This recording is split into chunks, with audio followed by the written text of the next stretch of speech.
Hi, and welcome to Thursday with a Friend.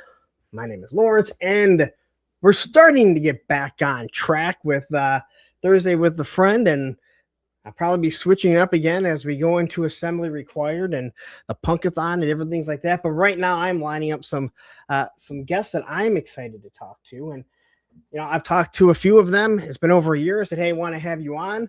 This guy was not one that I had asked yet. But we have talked at Assembly Required. We talked at Joe Fest, and he's a great guy. Again, if he's connected with Ben from Skeletron, matter of fact, this guy gave me this hat here. But anyway, let's not waste any more time. My special guest, Skeletron Sam. How are you doing? And thank you. So good. Yeah. Thank you so much for the warm welcome, Larry. It's great to be on. You know what? I love I've said before, this is my favorite show that I do. One is because I have nothing to do. I know there's no research. I know the questions I want to ask. I know what we want to get to. The prep is really low, which works for me. Yeah, for sure. But thank you for joining me. Of course. We might have met at Joe Fest, like maybe 25, but it was Assembly Required that when Ben called me over. Yeah. When I did the dine and dash. Well, yeah, I felt I was worried we may have been like, just, you seemed like you had a purpose and I didn't want to distract you from whatever your purpose was, but Ben, he's always super friendly. So it was really nice to sit down and have a little conversation over breakfast that day. So I like to just, I don't mind. I don't mind just sitting down and eating by myself and listening to some music and just people watching. And Ben was like, "Hey, come on over." I'm like, "I'm good," And then I came over. Now, I didn't realize that you were supposed to pay for the meal. I didn't realize it the next day. So I already sat down, and then Ben called me over. I went over there, and we were all talking, shooting shit. And it was the next day when I went down that I realized you were supposed to have to pay. Oh my god! And I felt bad that I kind of did a dine and dash at the hotel that I was staying at. Right. And I saw how much I paid, and I was like, I don't feel that bad. It was a little pricey for those hotels, they get you, man. It's pretty expensive for what it is. Yeah, and again, like I was I went alone, so I fronted the whole hotel on my own, which you're like, that's pretty pricey for 3 days. But I mean, it was worth it. I'm not going to complain. It was worth it. I got a free meal out of it. I was supposed to, but I did anyway. Yeah, it's still a lot out of pocket trying to do it on your own for sure. And then especially when the hotel food is real pricey like that, it adds up quick. So, and the funniest thing about it was, like, I had asked them because I didn't see that the restaurant was open. And I said, "Hey, are there any places to go for breakfast?" And they gave me a couple places, and I was kind of like walking around, deciding where I should go. And then I see people are eating. I'm like, well, why didn't they say that there's the restaurant right here? Right. And I assumed it was a complimentary breakfast. I was wrong. Well, you live and learn, right? Yeah, I'll know that this year when I go. So. Yeah, right. This year will be different. Yeah. This year will be different. If I do a dine and dash, it is. I know what I'm doing. Yeah, now there's no excuse when you go and dine and dash for sure. At 50, if you do a dine and dash and you don't know it, okay. At 50, if you do a dine and dash and you know it, well, you're just probably an asshole. Probably just an asshole. Yep. Yeah, I kind of hit the nail on the head there. So anyway, how was everything with you? Again, thank you for joining me.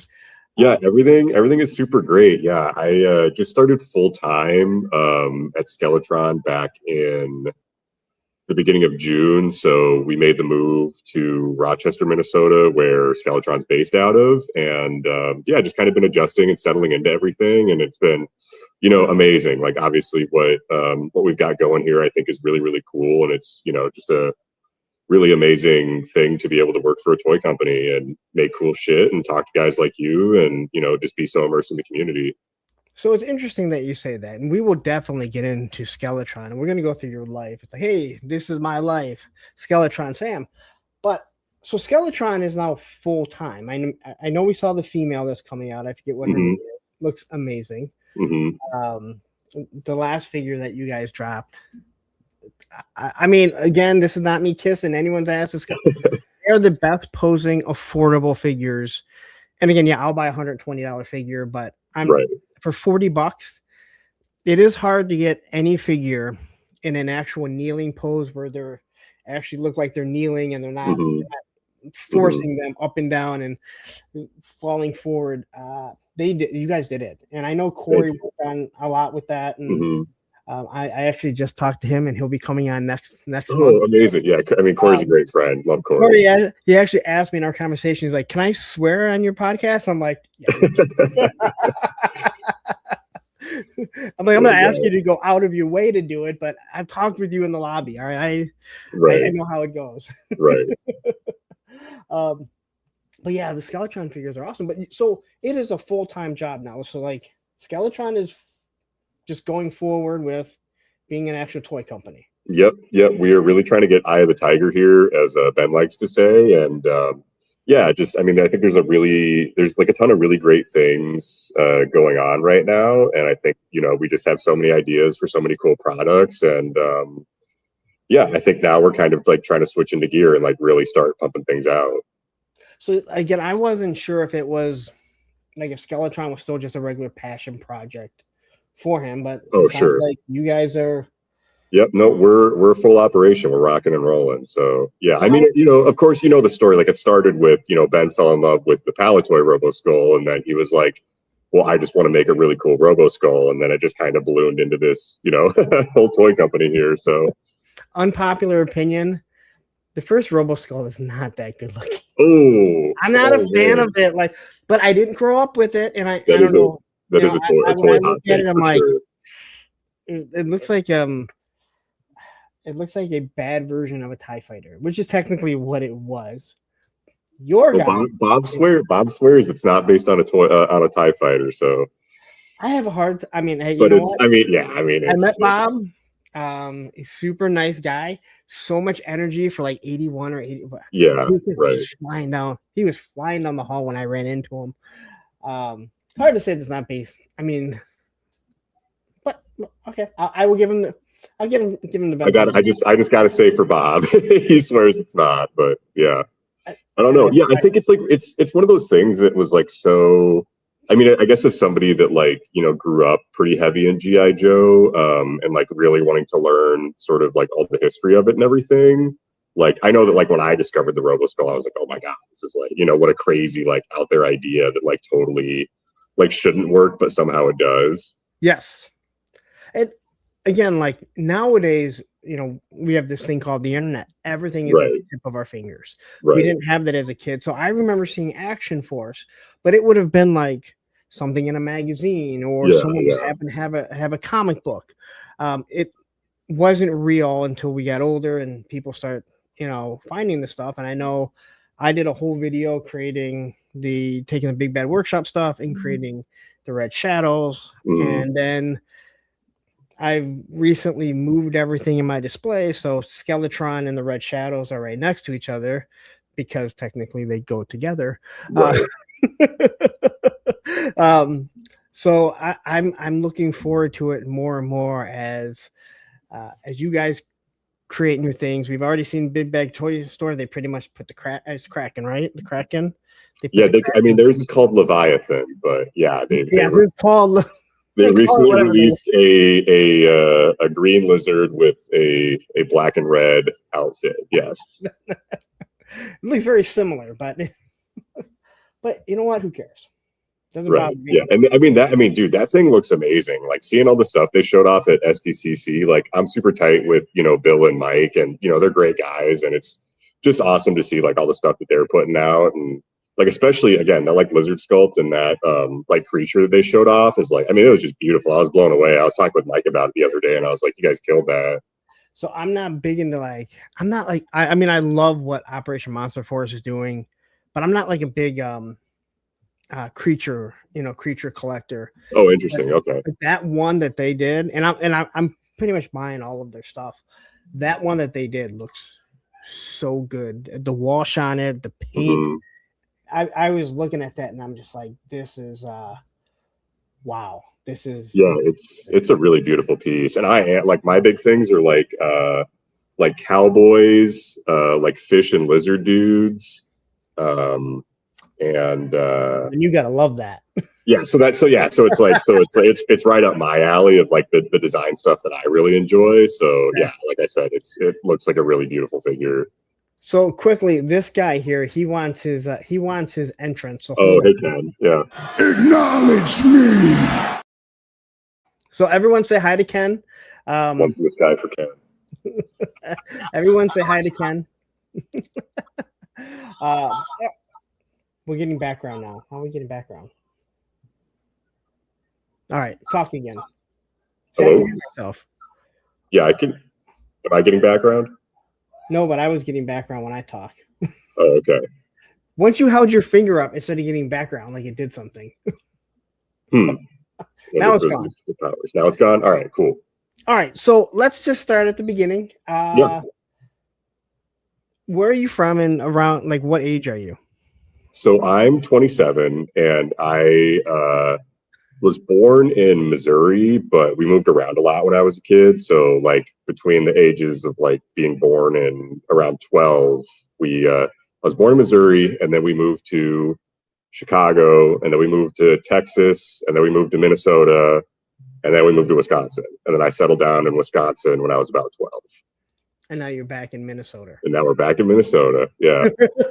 I did not realize you were 20. I didn't realize you were that young. Yes, I'm super young. Yeah. That beard. You cut your hair since the last time I'd seen you, I believe. Yep.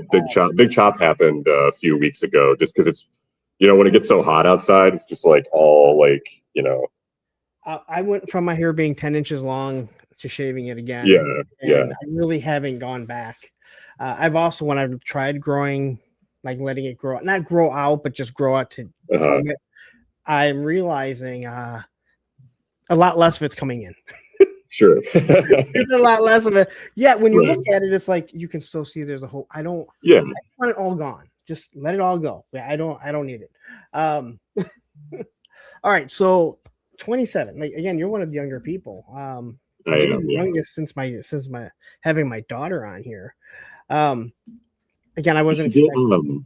Eventually, you should get. I think the only other guy I know in the industry that's as young as me is Ross Perchetti over with Creative Beast. He's like a sculptor and a designer. Which one is he? He is. So he's not like the big, like huge buff dude. Talking one. Yeah, but he's the other guy that's normally at the shows, like with Creative Beast. Dude, the Mohawk. No, that's Chris Chaotic. He's like the huge, like big energy personality guy. Yes. But so no, there's a darker haired dude that's like also got kind of like a shaved head look. And he's a little skinnier, and his name's Ross. But he's actually, I mean, he's like, dude, he's such an amazing talent. Like his sculpting and his design work is just insane. So, but I think he's 26. Okay, I've had a couple. I think I had one person that might be 24. Another person that's like 27, 28, but it's not too often. It's not too often I get people in the 30s. I know, we're rare. All right, so were you an only child? Did you have like siblings? No, yeah, I have two younger sisters. Okay, so no built-in play friends. No, actually that was something I struggled with a lot kind of growing up, is there just weren't really a ton of guys my age, so it was a lot of like actually there's a lot of guys that are 27 years old. Right. So much. But at least where we were, there were a ton of guys my age. So yeah, it was. I ended up just kind of having to do my own thing for a long time. All right, so this is gonna be way different. Not the first toys that you fell in love with, but can you remember like the first toys that you played? You're 27, so you should have a good memory. I do. I actually have really vivid memories of my first toys, because they were. So like Batman is like my number one, like anything of all time. I'm a huge Batman fan. And that started with when I think it was, so Hasbro had gotten the license from Kenner for the Batman animated figures. And those were like a lot of like what I was collecting as a kid. Well, not collecting, but like that's just like a lot of what I got. Like, so I remember like I had one Christmas where, it was like the best Christmas I ever had. And it was like, the Batcave and like a repaint of the Batmobile and like the whole figure assortment. And But my first figure from that line was they did those like Walmart 2-packs of just like random like Batman animated series figures. And they had one that was like a blue deco New Adventures Batman and animated series Superman. And those were like my first figures that I remember having. So those are the first ones you remember. And it sounds like, was that like your favorite? Like, is that the line you felt like, is that the property? Oh yeah, those were, I mean, I think just about every picture I know of me from being a little kid, like in that age, I have that thing in my hand, the blue Batman. So you said the Batman, the animated series. Yeah. Did that transition into the Justice League Unlimited Oh, series? 100%. Figures? Yeah, 100%. I have a bucket full of them because my stepdaughter, when I met my ex, her daughter would watch it with her grandfather. Yeah. And then again, like talk about an in with, someone's, daughter. We would watch it because I love Batman the animated series. I love it. So I have a whole tub full of them. That's awesome. And one of the biggest problems is you can't stand them.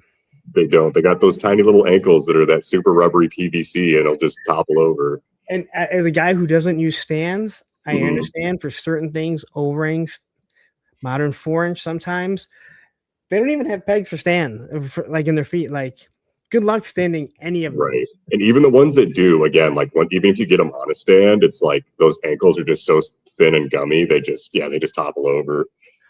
Yeah, so my stepdaughter, it was my daughter. I raised her since she was 5.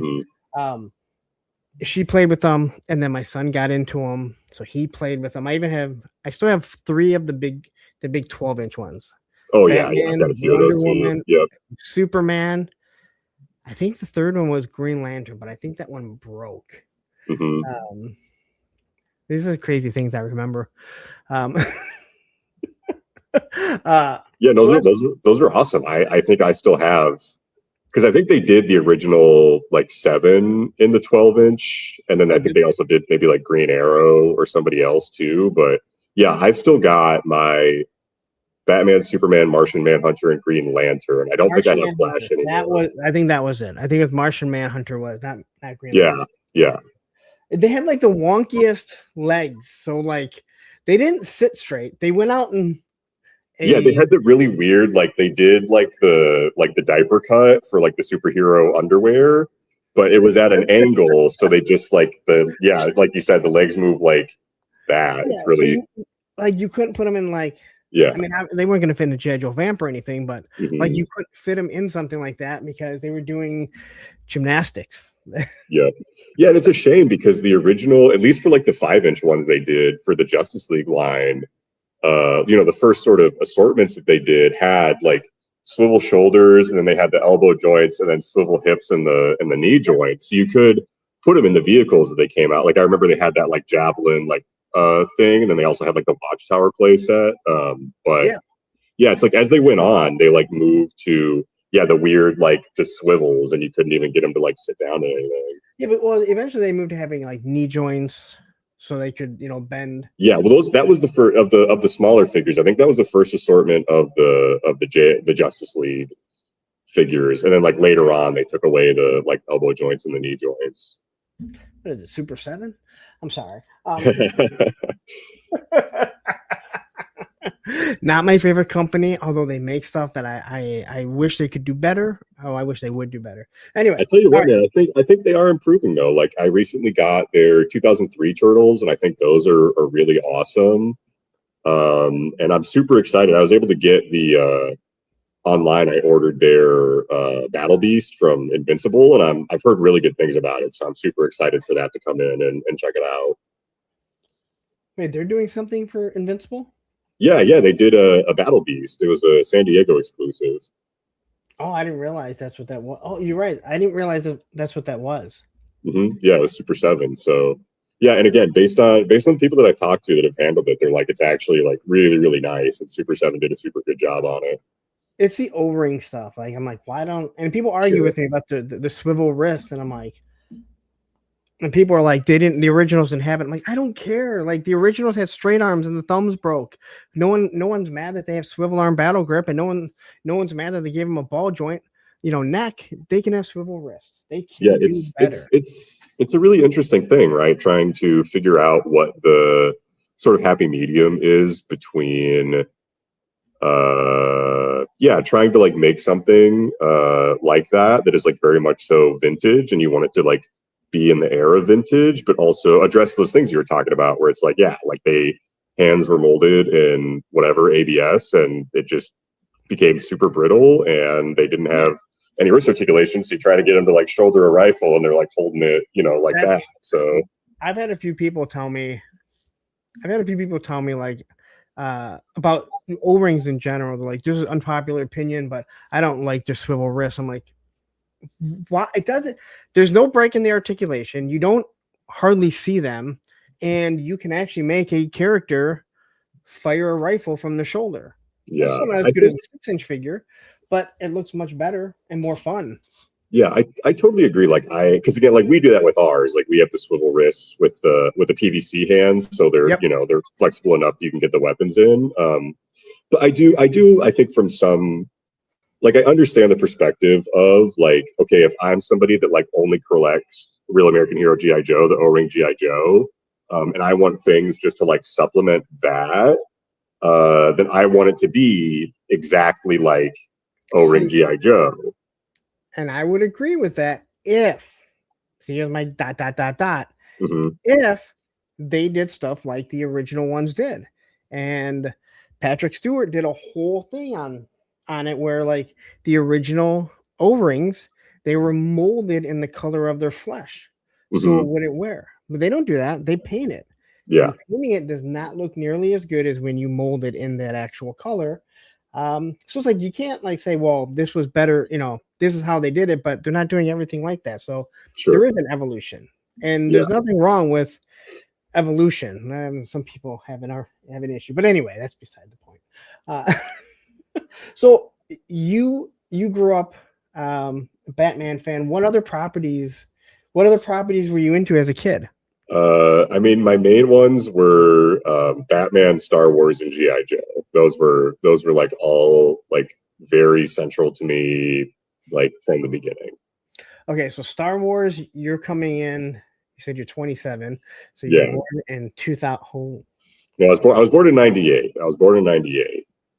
So the first Star Wars. That's 27 yet. Yeah, this is going to really date me. This is the one that like really puts it into perspective. But like, yeah, Attack of the Clones was the first Star Wars movie I saw in theaters. Yep, that's. And I remember my first Star Wars figure was for the Attack of the Clones. They did an Obi-Wan with like the assassin droid that like puts the worms into Padme's apartment, and he had like a magnetic hand, and it like magnetized to the droid.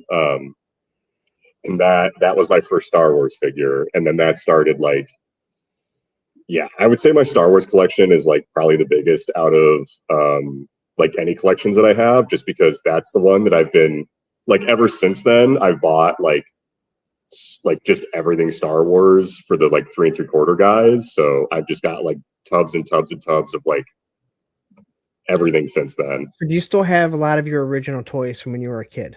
No. So there's a few that survived, like some of those, but I had, I think, maybe a classic sort of coming of age story with, my father, who is not the most accepting of toys, where I got to an age where he was like, you're too old for toys, and he made me put all of them in garbage bags and throw them away. I was lucky enough, my dad, I said, hey, don't get rid of my G.I. Joe stuff. And none of it.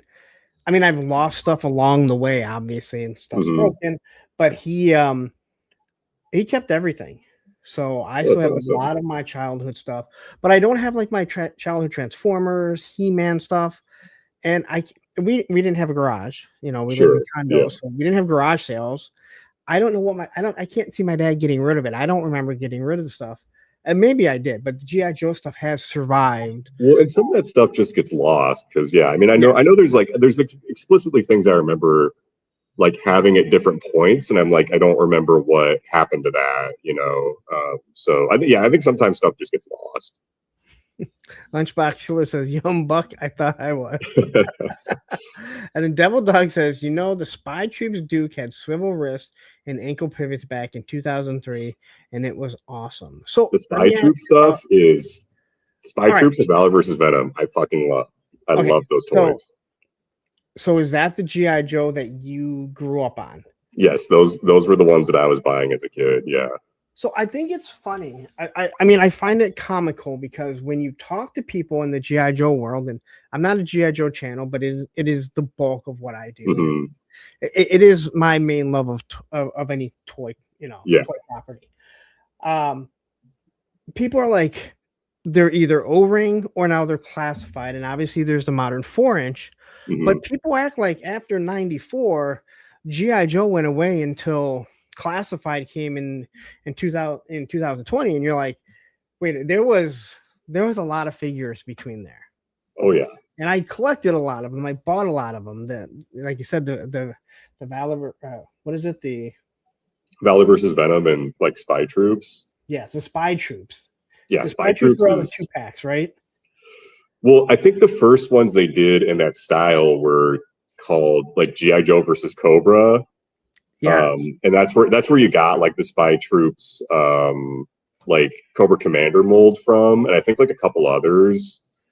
But that's like the line that had the weird. It was like the blue and black Snake Eyes that had like the swivel hips with like the white and red Storm Shadow with the swivel hips. Like some not great figures in there too. But I think that was like the return of like the more detailed G.I. Joe figures. Yeah. To store shelves.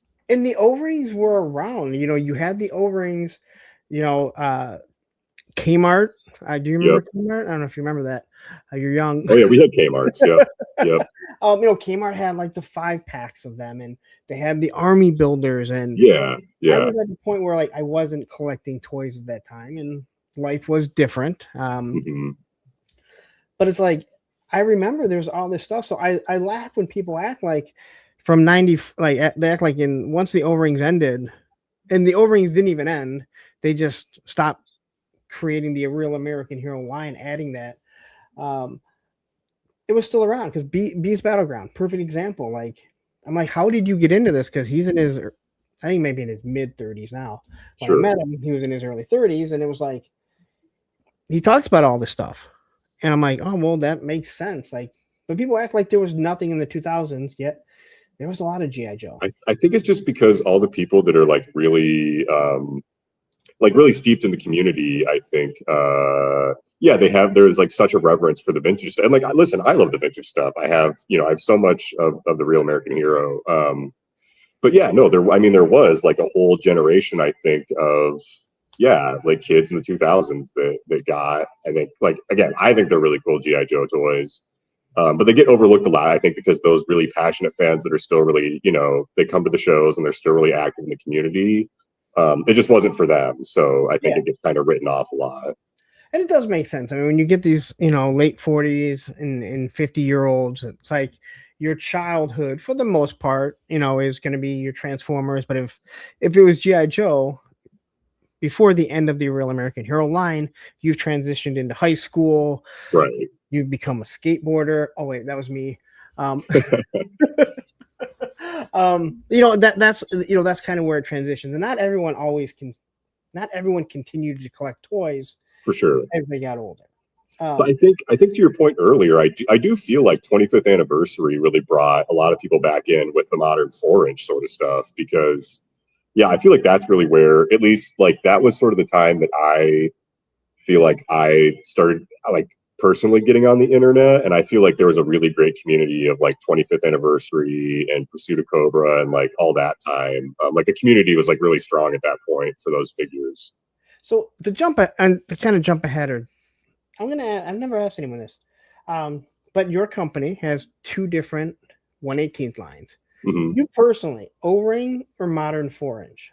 So my personal taste is for the modern 4-inch stuff, because my favorite toy line of all time is the Pursuit of Cobra G.I. Joe figures. And I've just, again, like being a Star Wars collector too, I've just always been that's just kind of historically been my scale. And then like Marvel Legends was just horrible for a while with Hasbro, and then they did the Marvel Universe, and those figures were, amazing. They really hit an amazing stride with them. And so I feel like, yeah, just for like most of my life, I was like a 4-inch, 3 3/4 modern guy. And the only reason why I asked that is I was recently looking at some of the modern 4-inch, and I still haven't even done the last I haven't opened up the last Skeletron figure, the 4-inch figure, and I really do like those. But I was messing around with. I bought the Marauders Joe Fest exclusive. Yeah, and I didn't like it.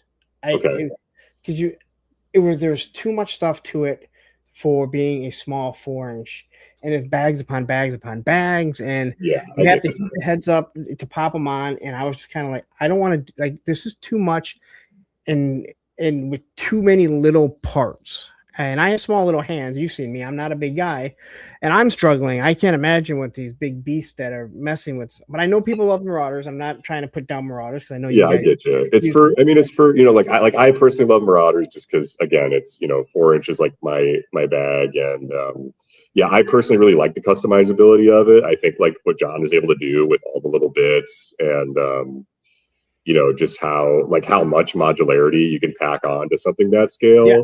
I think it's just like amazing. And like, absolutely, they get really, really fiddly, and it gets like real frustrating trying to put like, especially, yeah, you were talking about the Joe Fest exclusive. I'm assuming it was like the Vietnam guys, right?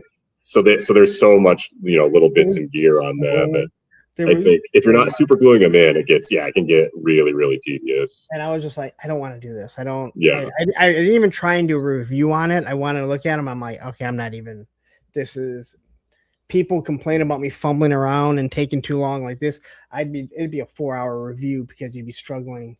Right. And they looked awesome because I saw, I bought them because they looked really cool. Mm-hmm. But this is when I said it, I was like, I like 4-inch, and I don't have. I'm one of those people. It doesn't bother me putting a 4-inch figure with the 3.75.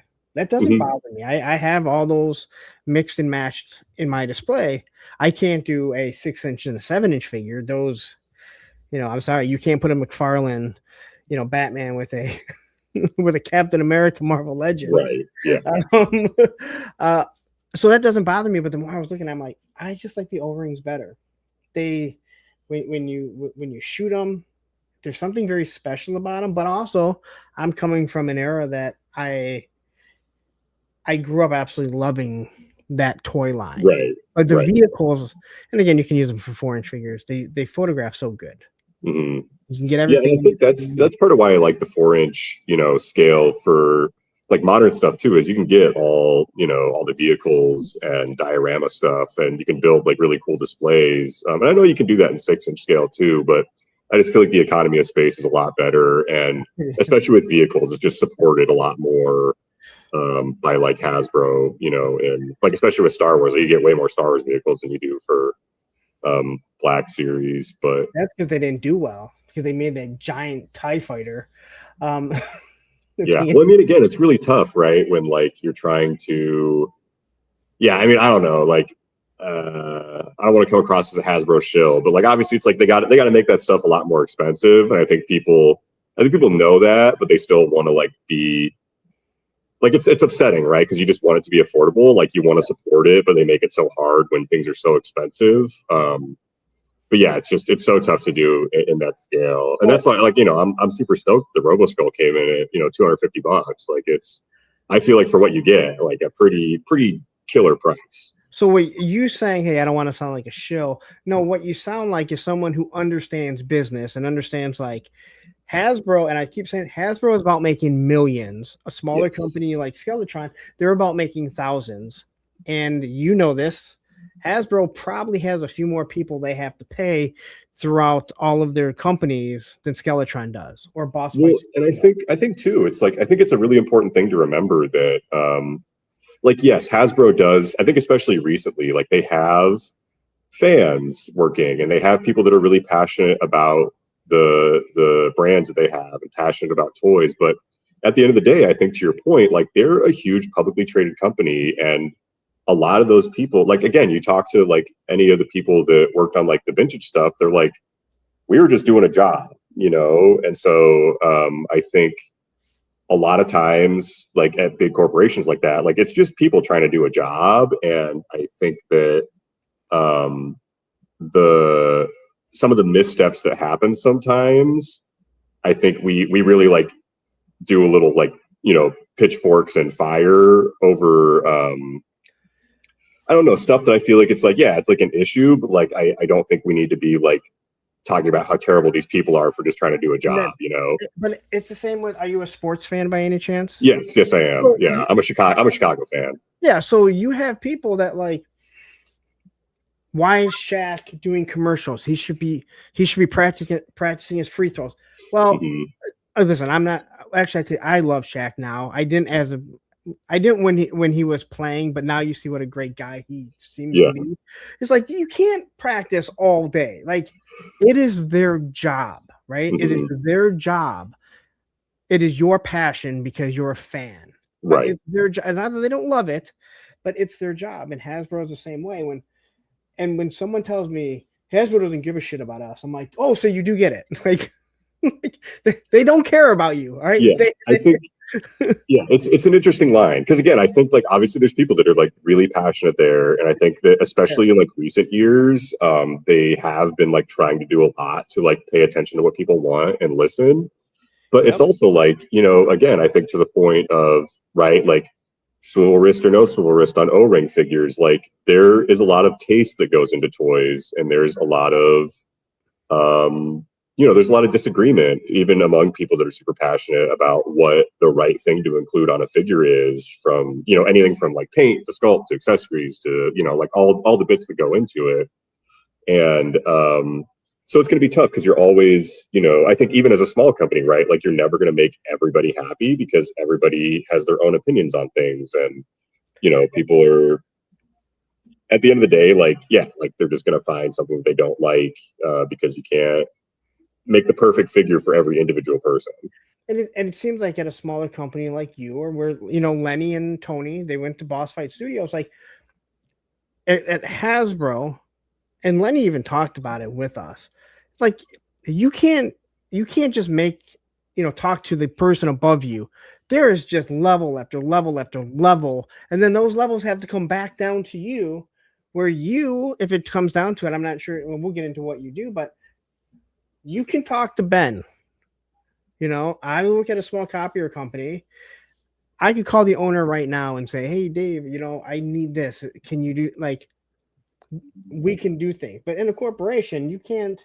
It doesn't work like that. And it works. It's like that on all corporations, whether it be Chrysler, Ford, whoever, right? So, so when people say, hey, you know, Hasbro doesn't care about us, I'm like, okay, good, you get it.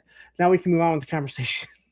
Well, and I think too, it's like, you know, yeah, it's like, I think to that point, there's also like, it's a huge publicly traded company. Like there are so many employees there, and they are doing so many different projects. And when it passes through that many hands and things get that stratified, like, yeah, there are times that, you know, something like, I feel like a lot of times my perception is like things just get missed, you know, like I think that they've been improving steadily year over year. And a lot of times, like, it seems like mistakes that just get missed and it goes into production, and then people are like, oh my God, Hasbro doesn't care. I think like an instance that I'm thinking of off the top of my head is recently they did a vintage collection, Revenge of the Sith Obi-Wan, and there's like a really ugly cut on his knee, where like the cut for the joint goes below like the boot design, and it is objectively really ugly, but people are like, oh my God, Hasbro's quality is such shit, and like nobody there cares, and you know, like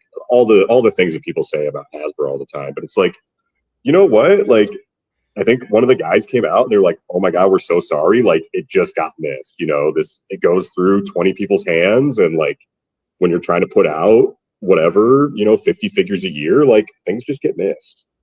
No, and that's just it. And I think like you see the independent companies, I think the independent companies are, you know, I'm not trying not one up each other, but those are like they're pushing each other.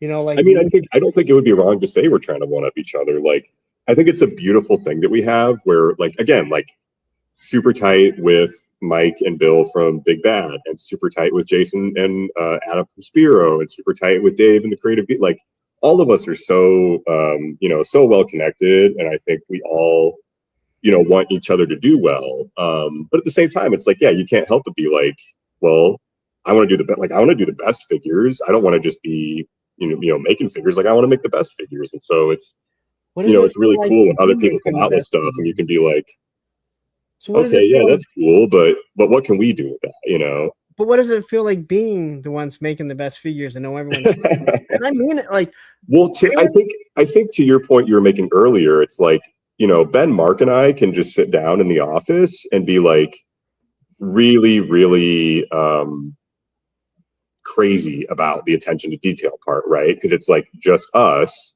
So I think you can. There's a lot more focus that goes on to each project than there is at focused by one group of people that are seeing it from start to finish, and so I just think there's just less room for things to be missed, and I think again, like Ben and Mark are like, I think all of us are just so passionate about toys, and like I joke with my girlfriend a lot where it's like I like really hope that everybody gets to like love something as much as I love toys. Dude, and I think Ben, Mark, and I are just each like that, and so that it just leads to really good products. I think when you've got people that really care. I can't believe I've told people this so many times. I go, I hope everyone in life has something they love as much as I love skateboarding. I can't explain why I love skateboarding as much as I do, right? It is, I don't get to do it as much as I don't do it as much. I could do it. It's hard on the knees, and as you get 50 years old, but I love it. Like, and I hear grinding, I hear sliding, and I could fall asleep to it. Like there's sounds to me that like, oh, I know that sound.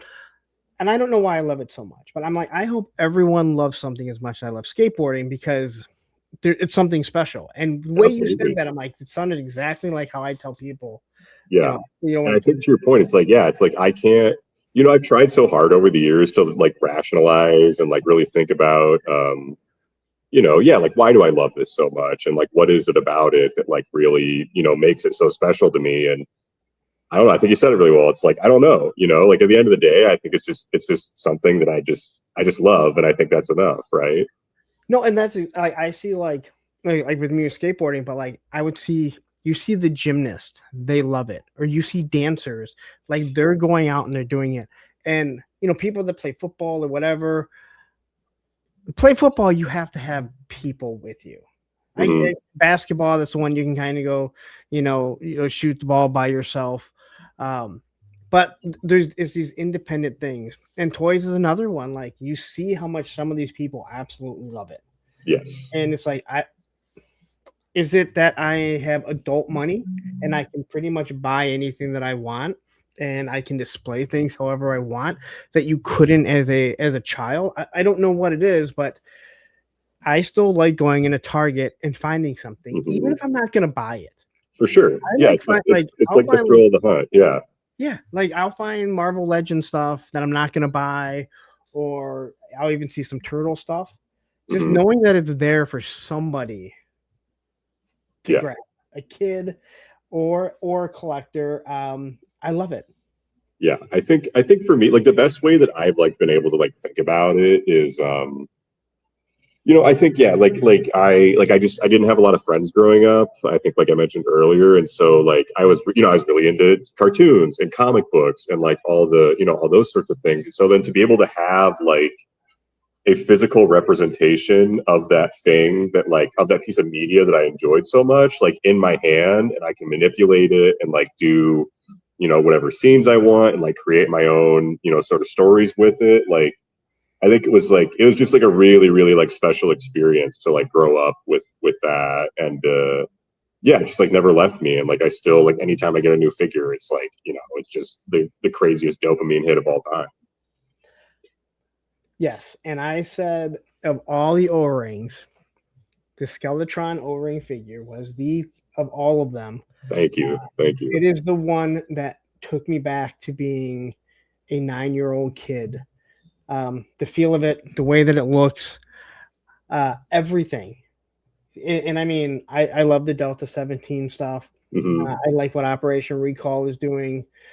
And I would probably, I mean, having the Operation Recall and just opening them, it's pretty close. But there was something about the look of the whole that first Skeletron figure, and I opened it, and I was like, I feel like I'm like 8 years old again, Thanks, opening one of man. my Yeah. many shipwrecks. And it's like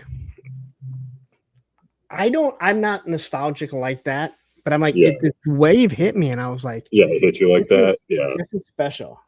Thanks, man. Yeah, again, like, and that can totally be attributed to, like Troy McKee from Grindstone Toys is like really the guy that, champions the O-ring stuff. And he's just another guy. He's just so passionate about it, so detail oriented. And I think he's that guy, right? That he cares so much about the O-ring figures and like making them as, just as good as they can be. And also, like you said, like when you pick it up, you're like, oh my God, like this feels like an O-ring G.I. Joe. Yeah. And again, there are awesome, and again, I love Steve and Ken. I kind of like Ken. Ken's all right, I guess. From Delta 17. Speaking with, Troy and John Kukovic. Yep. And understanding the trials that they are going through to get that stuff out that we've all been waiting way too long. And they agree, like, yeah, we wish. And I talked to Ben, and he broke down a lot of it to me. I sat with Troy. He talked to John. Like, then you kind of feel bad calling them out. Although I think we all agree, like, we should have gotten them by now. But there's circumstances, but no one cares, right? Unless nobody. Again, it's like we can all come out and like lay out everything that happens behind the scenes and like the reasons that things get delayed and like the reasons that so many things aren't out, and it's been 4 or 5 years. But like you said, nobody cares. And it is patently ridiculous, to be honest. And Ben will tell you that, Troy will tell you that. Like, I think we all like absolutely agree that it's like ridiculous and it's stupid, and nobody should have to wait that long. And we just appreciate people that are still being patient and sticking with us. Yeah, and again, I think everything's gonna come, and things are getting better. But anyway, we're way off track. This is where we want to get to.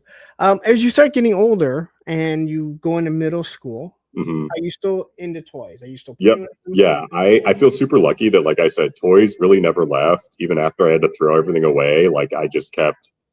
I think that was around, because it was like in middle school. I think it was around like 7th grade, probably, is when I got my first like cash like landscaping job in the summertime. So I was making my own money, and I was able to, you're a kid, so it's like I got nothing better to spend my money on. I just went and anytime that mom or dad, it was mostly mom. Anytime we had to go to like Target, Walmart, Kmart, get groceries, I'd just buy toys. So as a middle schooler, did people think you were 30 years old? Oh yeah, 100%. Yeah. Again, like all in middle school. I had some pretty not great bullying experiences because of it in middle school. So it was definitely not accepted. So as you get into high school, when does your dad make you get rid of the toys? Yeah, it sounds like your mom was like, fuck you. Yeah, it was pretty much right after. Yeah, mom didn't really care. Mom got pretty hard on me about it. Again, it's like one of those things. It's like, why are you still playing with toys? Like, those are for kids. Like, you need to grow up. Like all that sort of thing. But yeah, Dad was the one that like made me throw them away. And I think that was like right after we had moved to Wisconsin. So I was probably about 13 when that happened. It was like probably when I became a teenager that it was like sort of the final straw of like, yeah, just we gotta, you gotta grow up now. So. And now you work at a toy company. And now I work at a toy. Yeah, now I work at a toy company. It's really funny how life comes full circle sometimes. So when you get into high school, what are you doing? I mean, it sounds like you're not really. It sounds like you still buy some toys. Oh, I'm still buying a ton of toys that time. Yeah, I think. Okay, so I'm in high school from. So if your dad makes you get rid of them, and then you're like, I'm still gonna buy these on my own. Yeah. So now they're no longer toys. Now they're collectibles. Yeah. Again, I think they started becoming collectibles with like like Star Wars Legacy Collection and like the Clone Wars animated show and Pursuit of Cobra. That's when I was like really trying to be like, okay, like these are things I'm going to buy and I'm going to put them on my, like my bookshelf that I have in my room and like all that sort of stuff instead of just like going into, bins and getting tucked away in the storage room or under the bed. But yeah, so like when I'm in high school, it's like, yeah, it's a lot of Marvel Legends and Marvel Universe and Star Wars.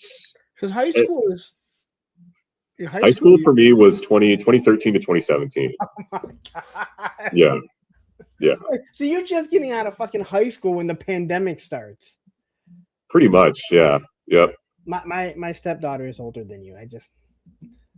It's okay. Yeah, all of Ben's kids. Ben has 4 kids, and 2 of them are older than me. So he's always getting on me about how his kids are older than me.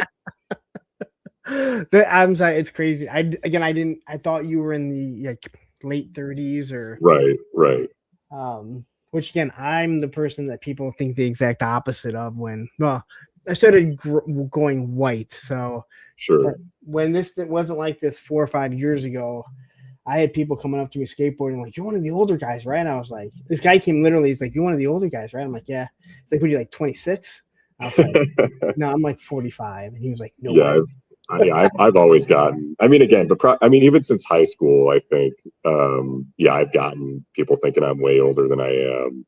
And I mean, yeah, I think the voice is like a big part of it too. Like my voice dropped when I was in, I think it was like my sophomore year of high school. And I feel like ever since then, it's just people always assume, like then they were assuming I was in my late 20s and now everybody just assumes I'm in my mid to late 30s. That's fucking 21 Jump Street over there, dude. Yeah. That dude is a narc. Don't do drugs around him. Yep. So in high school, what are you like? Are you playing sports? Are you into music? No, high school, yeah, I don't know, man. High school, I was just kind of a deadbeat kid, to be honest. Like I had really bad grades and I just had a lot of not great experiences, and I wasn't like it was really just like toys and comics. Like I was just like playing with toys and reading comics, and that was kind of my thing. I never played any sports or never got involved in any extracurriculars. Well, I mean, like it's one of those things. Like I tried out for baseball, football, and basketball, but like I got cut from all those, and like I tried out for choir, but I didn't get in, and so. Were you one of those things. Were you tall? Like yes. in high school? Oh yeah. Yep. Now, do you not have coordination? And I think it was just like I was in a small town in Wisconsin, and I think it was just very cliquey. It was like everybody that had been doing it since they were like real little kids, and all the parents knew each other, and like the friends, and I think it was just like a very cliquey thing. And you didn't, again, it wasn't your like thing. Like I got to play basketball or whatever. I'm really into basketball. Like basketball is my favorite sport. And I really would have liked to play, but yeah, I got cut from the team. So, and then like baseball too. I'm also really big into baseball, and that one, I really wanted to play in high school, but yeah, it just didn't work out. So. All right. So you go through high school, you're collecting your comics. Mm-hmm. I mean, I hate to say that you're like the total nerd, but I am. Yeah, I am 100% like total. That it is like just always been my life. That's like just the only thing I've. I was skateboarding when it was not a cool thing to do. So, like when I still had my GI Joes in boxes, or I had stuff hanging from my ceilings, no one was gonna make fun of me because we're all skateboarders anyway, and it's like we're already at the bottom of the barrel. Yeah. Like we all did some stupid stuff outside of skateboarding, like collecting Star Wars or whatever. So after you graduate, do you go into the working world? Do you go into Yeah. Actually, after I graduated high school, I started working at a comic book store. And then that got me connected with like the whole, in Minnesota, we have like a really, really vibrant and like super great collecting community, and people that are into comics and toys and pop culture. And so I feel really, really fortunate that I was able to get a job at a shop, Hot Comics and Collectibles in Richfield, Minnesota, like just the best guys there. And I actually got my start doing that because I again, like, toys and comics have just always been my thing. And like, I'm fortunate enough to have grown up in the internet era. So like, I just spent like all day on like Yojo and General's Joe's and small and like all these sites that had like just such a wealth of knowledge about toys. And so when I started at Hot Comics, the way that happened was I was trying to build at that time my vintage, a Real American Hero Joe collection. And they had like just tubs and tubs of stuff in their back room that hadn't been sorted yet. And the owner, Mike, was like, oh, if you want to like, sort stuff, like I'll, throw store credit your way and you can like pick some figures here and there in exchange for sorting them. And so that's kind of how I got started doing that. And then eventually a full-time position opened up and I was able to do that. It was really cool. This is what, 2016? That was about 2018. Yeah, 2017, 2018. God, you're so young. I am. I'm really young. I'm super young. Yeah. But the pandemic started, honestly, it's been 6.5 years ago. Like, I can't believe that it's been that long, and me rushing out to pick up my daughter from college. And unfortunately, she graduated. She didn't get to walk for a college graduation. So like everything changed. It's so different when we look at before and after the pandemic. It was like just time stopped. But you were so young at the time. So you're working at the toys. You were in a toy shop. You're working at the comic shop. Mm-hmm. Are you still living at home? Yeah, at that time I was. Okay. Yeah.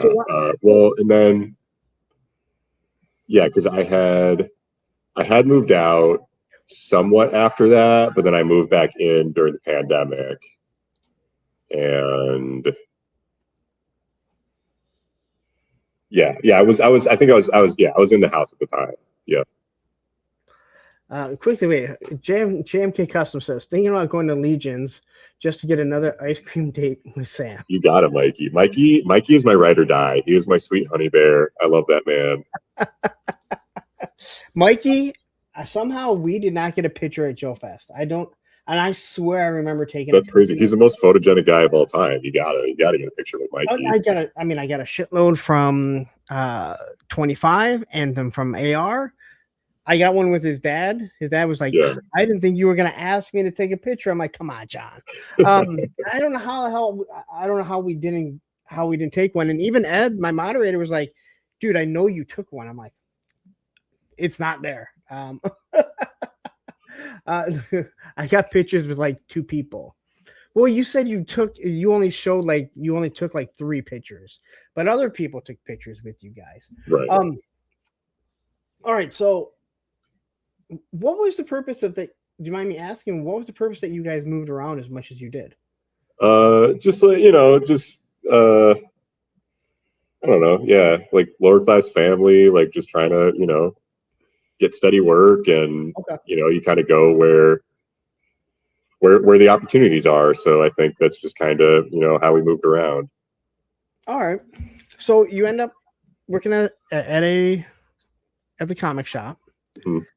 How long did you work there for? Did you work there into through the pandemic? Oh yeah. Well, so I got like, laid off, like quote unquote laid off during the pandemic. But I was really fortunate during that time. Like, again, I was a kid, like I had nothing going on, and like I was able to get on the like those unemployment, program they had. So I was able to maintain my income and just kind of live at home and keep buying toys and comics,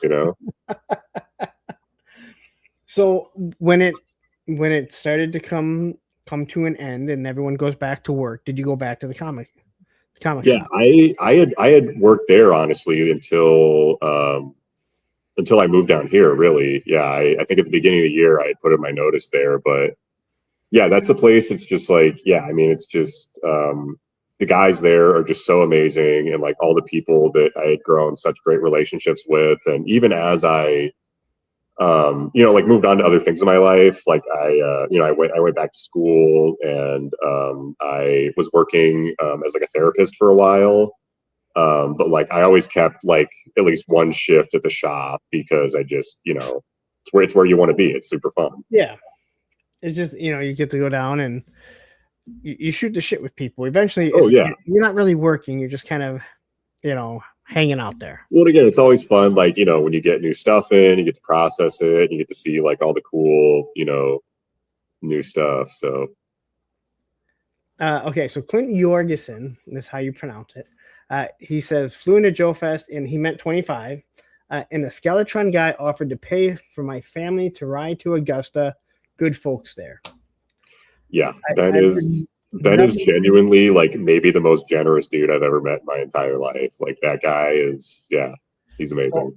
So, before we'll go off track a little bit. I had heard about Ben and people said like Ben, he's someone that he brings people together. Like he can smooth it over with almost anyone, even the people that don't like him or don't like certain people that he's trying to smooth over.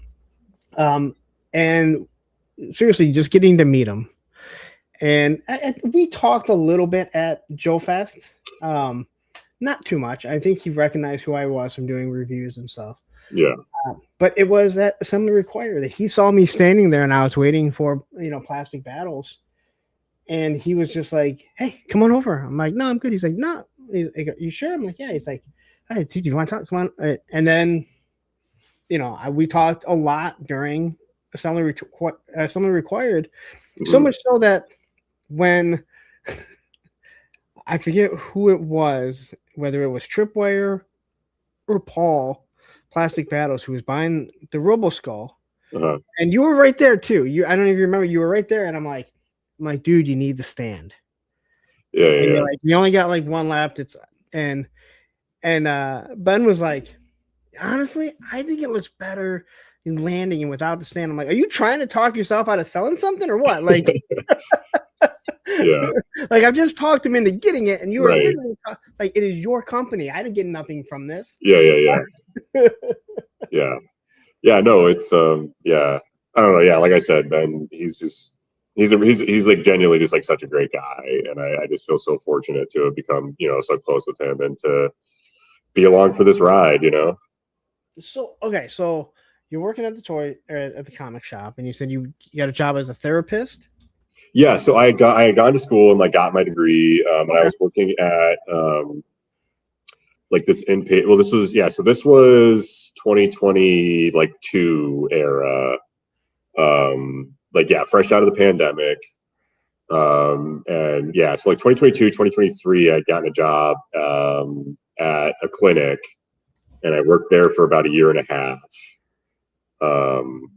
The ISP says, wait, so you're a therapist, like psychology degree? Yes. Yeah. Okay. Yeah, so I did that for a while, and then I had some really like fucking insane experiences there, and I had to like take a break for a bit just because that work is so intense. And so when I was talking to you before we started about a couple of examples, you were like, that's nothing. Yeah, no, it's it's stuff I'm very familiar with. Yeah. So, but yeah, it's just it's one of those things. I like that's what I really wanted to do with my life.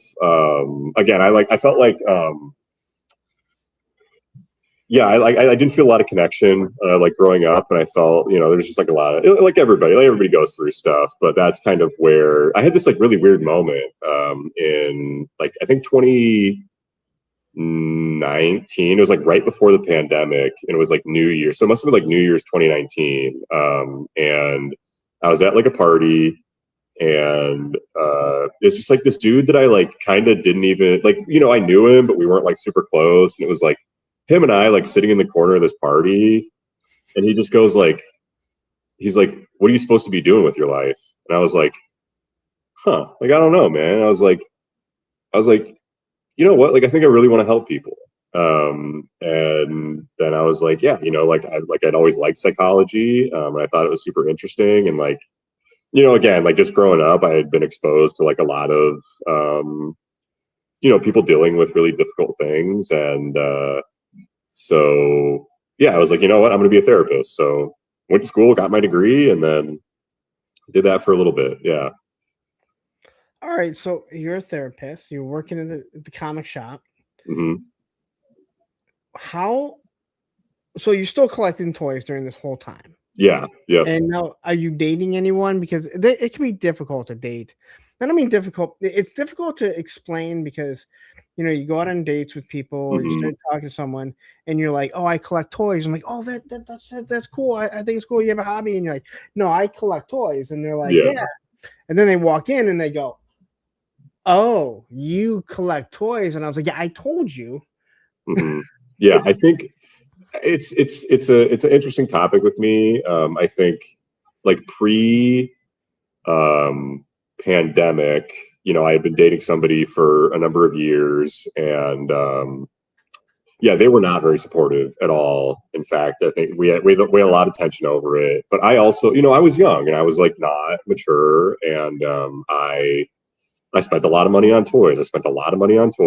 And it took up a lot of space, and it was a source of a lot of tension for sure with that person. But There needs then, to be a balance, that's for sure. yeah, it was a lot. It was a lot. Yeah, it was a lot. And I was not great at that time. I was really irresponsible. And so it was like, I think a lot of it was warranted. But so, yeah, like the pandemic again, like for me, it was like just a really great opportunity to reset.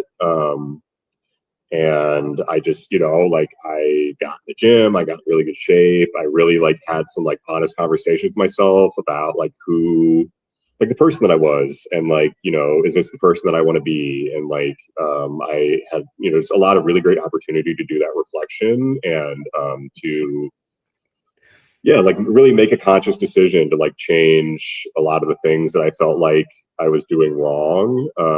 And so part of that was just like being more responsible with money and like not blowing all of it on toys.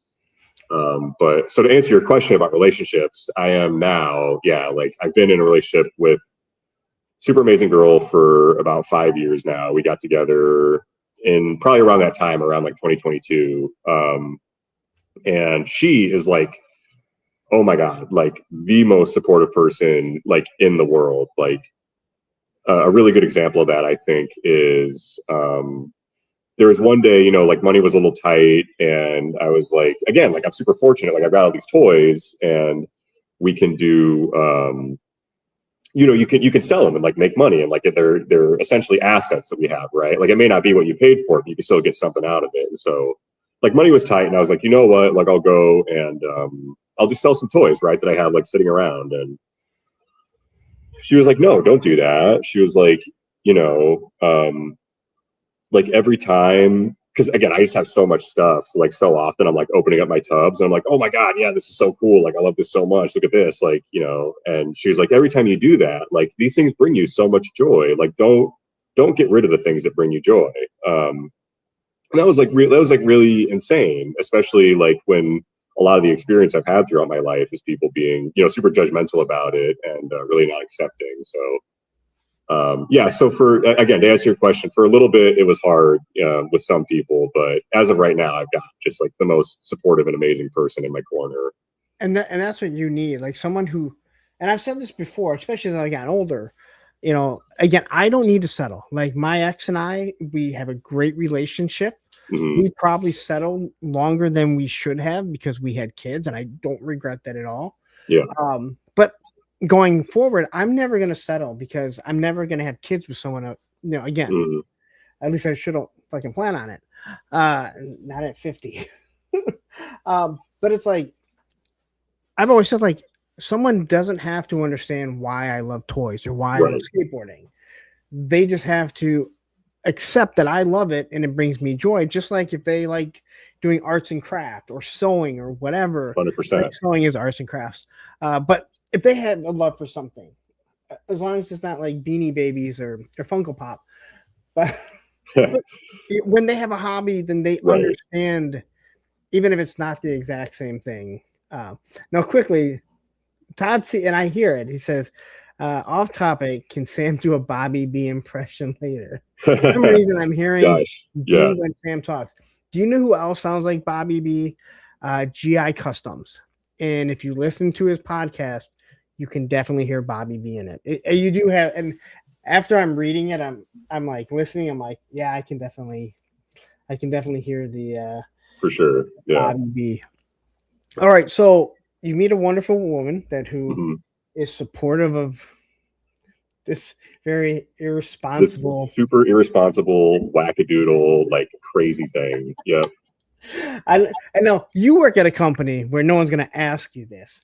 I work at a company where people go, "How much is this stuff worth?" And I go, Uh-huh. "What? It's worth what somebody will pay for it." 100%. Which Yep. means it's worth what I paid for it. But I don't, again, I don't collect for that. We're irresponsible with our money. Sure, I could sell everything and probably make a big chunk of money. Right. But if I said, well, this is how much I made, but this is how much I spent, we know that it wouldn't be even close. No. Yeah. No. And again, it's like some things like, like I talked about, like it's really fortunate that we can, like from time to time, like sell things. Like again, in my situation, like it's like just been super helpful to like have stuff I can sell if I like need a little money here and there. But yeah, no, I've never bought like to you know, to resell or like to make any money because I just love the stuff. I want to have it. If I could, I'd own every toy. If I had more room, and I don't have a lot of room, I think most people that watch the channel know, I would buy more. As a matter of fact, I did training for 2 days, and while we were talking to the instructor, and it's all virtual training, Mm-hmm. he was talking how he has a model train city, and then he showed us pictures of it, Mm-hmm. and I'm like, that is so awesome. Yeah. Because it's not anything that I do, but I've always loved model train like cities and slot cars because they've created these little cities, and it's like that's what we do, and it's just bigger on a 1/18 scale. Yeah. And it's even bigger on on the 1/12 scale. Yeah. But we do the same thing. And I'm looking at like all this stuff, and he's showing us the different ones, and you're like, he's like, and he showed us like part of his basement. He's like, yeah, the other half, I'm working on building that one. I'm like, oh, that is so awesome. Yeah, it's amazing. Well, again, it's cool. It's cool just to see, people that are so passionate about anything. Like I think it's so infectious, and it's like just so cool to see people like enjoying things so much, whatever it is.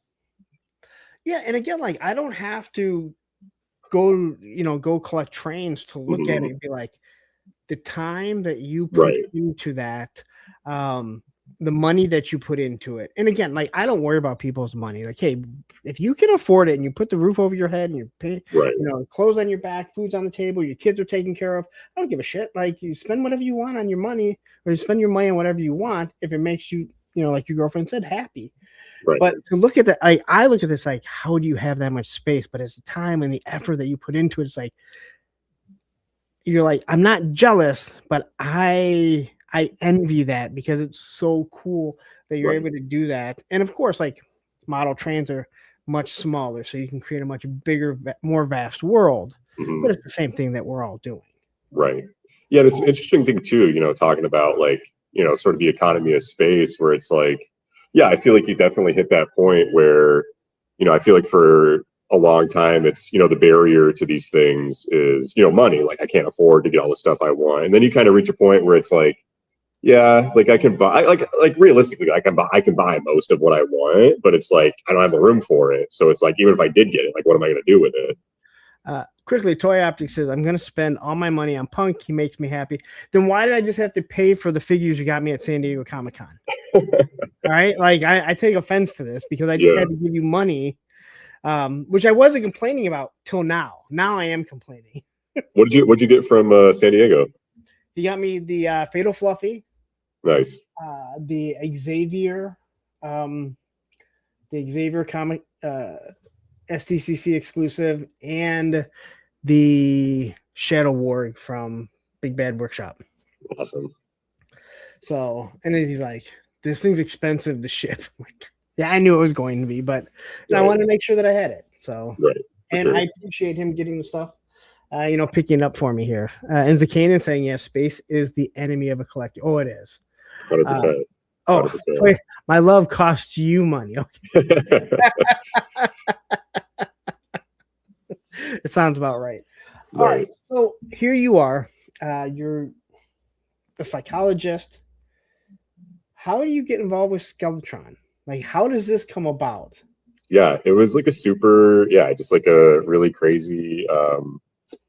So like I said, like the collecting community in Minnesota is just so amazing, and like everybody is really well connected. And so there's a shop down in Rochester called Midwest Vintage Toys, and that's owned by Scott Bacon, Aaron Ringer, and Jake Sherpin. And Aaron has been really tight with Ben for a long time, and I was really tight with Jake for a long time. And Ben did like an exclusive like retail thing with Midwest Vintage back at the beginning of 25, in like February or March. And so I went down just to support the shop, and just like, go, it was like a big event they held with Ben. And so like they were doing like a live like sculpting demo, like Mark was doing like a live sculpting demo, and they had a bunch of like prototypes for like the 6-inch stuff. And so yeah, we just, I started talking with them, and like Ben and I just like really hit it off. And we just started like hanging out a lot after that. And then he like had me come out to shows with him. And then it was just like, hey, do you want to work for Skeletron? So it was really just like a really cool progression. So when did you start? So the first show I did with them was Joe Fest 25. Okay. And then, yeah, that was just like, the most amazing experience, like so much fun going and meeting all the people that, I otherwise wouldn't be able to from across the country. And like, again, all these people that are so passionate about G.I. Joe, so knowledgeable about G.I. Joe. And, again, guys like Chris Scott from Grindhouse Toys, and, Jason Bienvenu from Spiro, and Dave and Chris from Creative Beat, and like all the people that are like also making toys now I get to meet. And yeah, it was just like a really cool experience, and it, went super well. And Ben kept having me, come work shows for him. So okay, so you were now, were you working when I met you at AR, or yes, I was. Yeah, I mean, I was working. Yeah, I was working for Ben. Yeah, because okay. I mean, I've helped out on like a lot of like stuff here and there, but like nothing in like a full-time capacity since then. Okay.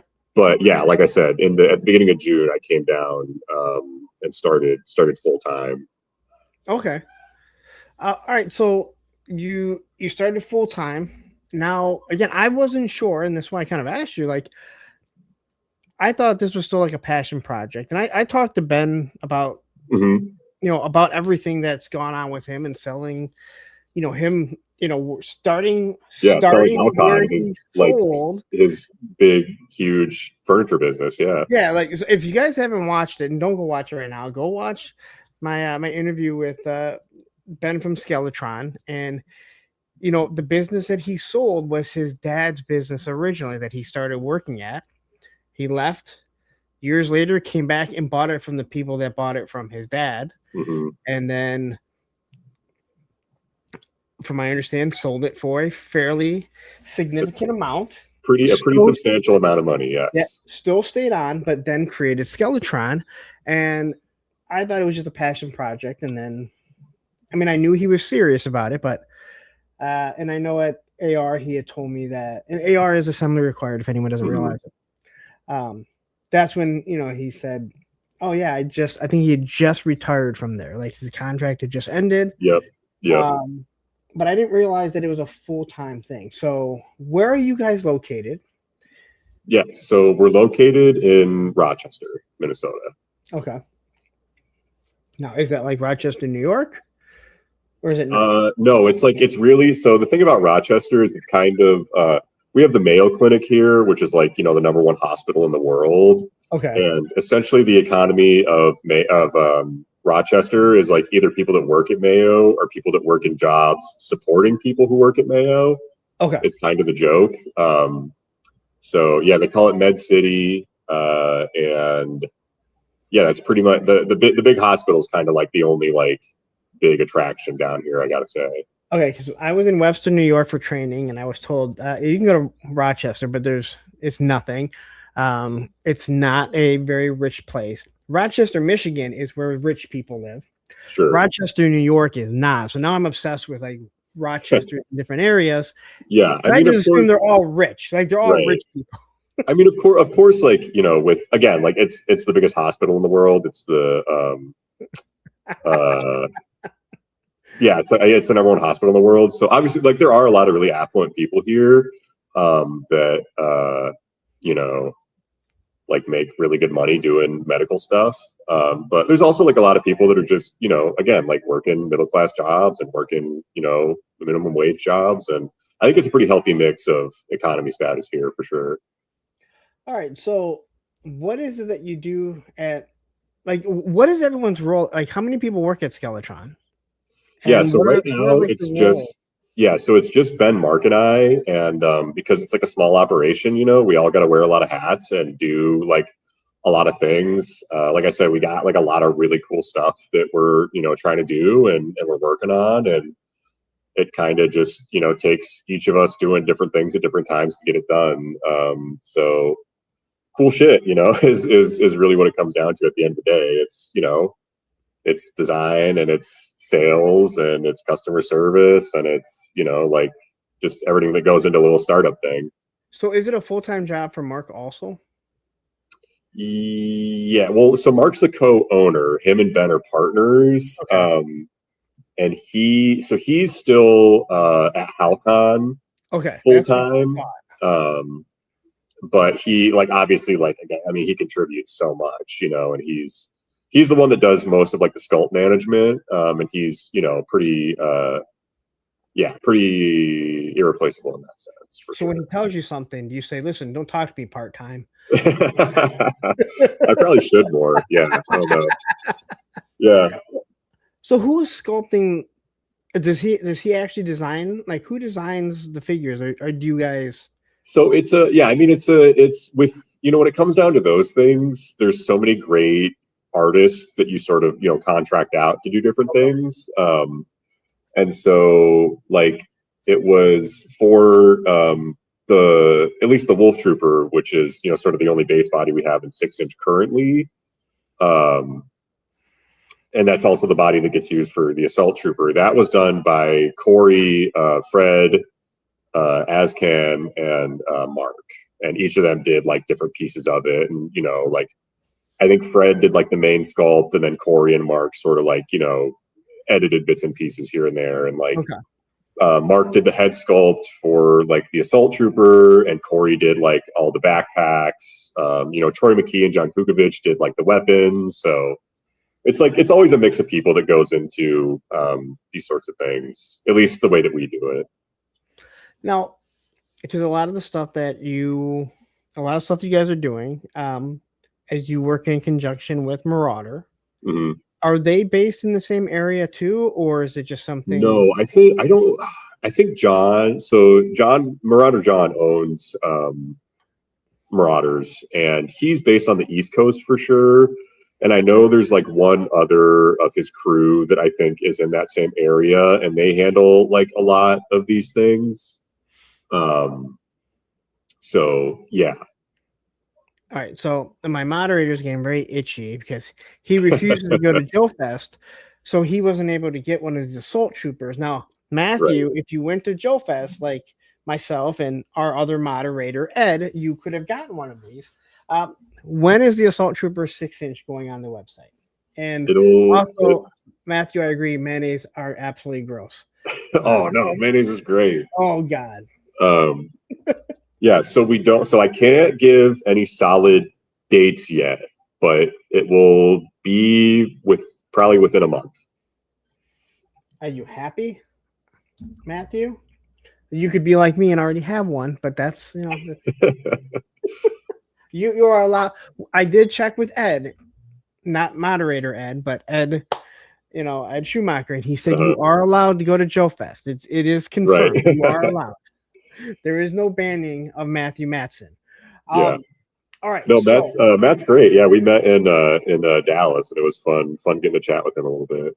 yes, he did because I said I go. Sam gave me the hat, and then Matthew's like he gave me mine too. I'm like, dude, it's not a competition, dude. It's okay. Like it's all right. Like he's probably giving a few people hats. I mean, I think someone gave Tony one the year before, so it's okay. Like. Oh, and Toy Optic says he believes someone was selling him at SDCC. Yeah, we had so Pat and the Icon Heroes guys, they have the KB license now, and so they did like a whole booth with a bunch of really cool stuff, and they had they gave us the opportunity to send our products down there and sell it at their booth. So All right. we did have some assault troopers there, and some we had the full lineup, but yeah, we had some assault troopers. So I saw the KB thing. What is this whole KB thing that they're doing? I don't really know either, so I don't want to speak like too much on it and like put my foot in my mouth. But as far as I'm aware, it's Pat has like the like licensing for like all the KB logos and stuff. Okay. And the name, and so he is like bringing that back as like a cool thing. That's about as much as I know.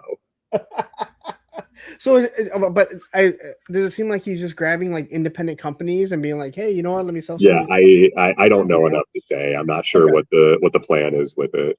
But they had Skeletron stuff there. They did. Yep, they had Skeletron stuff there. Yeah, I saw it, and again, it's like KB was not my go-to because you looked at the price and you're like, "These are way more than Toys R Us."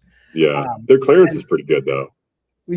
Yeah, but seeing that logo was. It's super cool. Like when you went to the mall, like you were there with your parents and you were like, "Can I go in there?" And it's like, "Yep, let's go in there." And I have a really funny story about that. Actually, we were living in Texas at the time, and my dad had moved up to Minnesota for like work, and we weren't up there yet. So we were at the mall one day. It was me, my mom, and my younger sister. And there's a KB toy store in the mall. So we're in the play place, and I kept like sneaking out for a little bit of the play place, like jumping over the wall and then like going to the KB to look at toys. And then like I sneak back in and like check in with mom. Well, I guess, yeah. So one of these times I took a little too long when I snuck out and went to the KB. It was standing in the Star Wars aisle. And then like my mom rushes in and there's like 3 security guards with her, and she's just like bawling her eyes out. And I had stayed a little too long that time. She thought she lost me. And you know what? I mean, your parents would be. Do you mind me asking how old your parents are? Yeah, I think at that time. How old are they now? God, that's a really good question. I don't know how old they are now, to be honest. Yeah, they don't like talking about it, so I don't really know. But I think at that time they were probably. I mean, mom was probably like late 20s, and dad was, probably like mid 30s. I remember I went into KB Toys, and I walked out, and I didn't know where my parents were, and I remember I was panicking. Mm-hmm. And this mall was very large, and I couldn't find them because we had this play. There was this play place. Technically, it was a stage, but all the kids go there play, and the KB was right there. And I walked to find like the security station where they call. But my parents were like behind me the whole time. Oh, and when they realized like I couldn't find them, yeah, they followed me to see what I would do. And I did exactly what I was supposed to do. I thought it was really, I'm not gonna lie, I was little and I thought it was very cruel at the time. Yeah, it sounds kind of cruel. I can see how you take it that way, for as sure. a parent now, it's like, hey, they just gotten themselves in a very bad situation. Yeah, let's see how they handle themselves. Nothing bad's gonna happen. Right. I want to see how they handle it. For sure. And I passed with flying colors. And now I'm still the exact same height, and I can still get lost in the mall if there were any malls left. Right. Yep. All right, so I'm sure you can't talk about future products. Now you sound like Emily from the Hasbro team. So do you have more stuff coming out? We do. Yep. We've got, like I said, we got a lot of really cool stuff cooking up right now, and it's just getting them done and getting them out. Are you looking at doing more other properties, or are you sticking with Skeletron? Yeah, right now we're just focused on Red Shadows. I think that's like especially Ben and Mark, like it's the thing that they're so passionate about, and I think we just have this really great opportunity to not only like do things that are sort of modern imaginings of the vintage stuff that everybody loves, but also to like expand the sandbox a little bit and create stuff that like we think is cool and that sort of adds to the universe and is like our sort of stamp on it. So there's like a lot of really cool projects on the way. All right, so you like to have exclusives, or at least have something be first. And I know you have that female figure coming out. Uh-huh. Is there a chance that it will be first offered at Assembly Required? That's a really good question. You'd have to talk to Ben about it. I'm not sure. I'm not sure what the exact rollout is going to be for her. I know that she's also one that we're definitely trying to get out before the end of the year. So it remains to be seen where she gets debuted for sure. Yeah, because I think, was it Ben? I don't remember if it was you or Ben that I was talking to, and I said, what's the female figure's name? Siberia. I asked if she was going to come out, if you guys were expecting her before the actual Skeletron, and one of you was like, that's the problem, that we really don't want it to come out earlier because everyone's been waiting on the Skeletron, but it sounds like you're kind of at the mercy of like when the factory decides like, hey, no one's going to sit on product and be like, well, we have the product, but yeah, I mean, like I said, as of right now, both her and Skeletron, we are.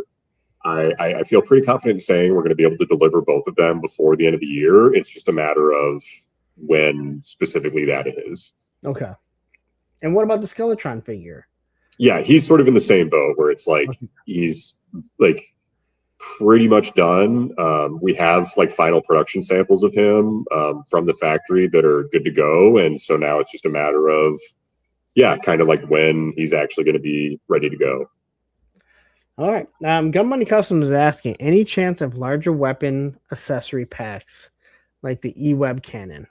Yeah, I mean, I don't ever want to say no to anything like that. I think obviously, again, we're in like a really like fun position where there's like so many opportunities to do different cool things.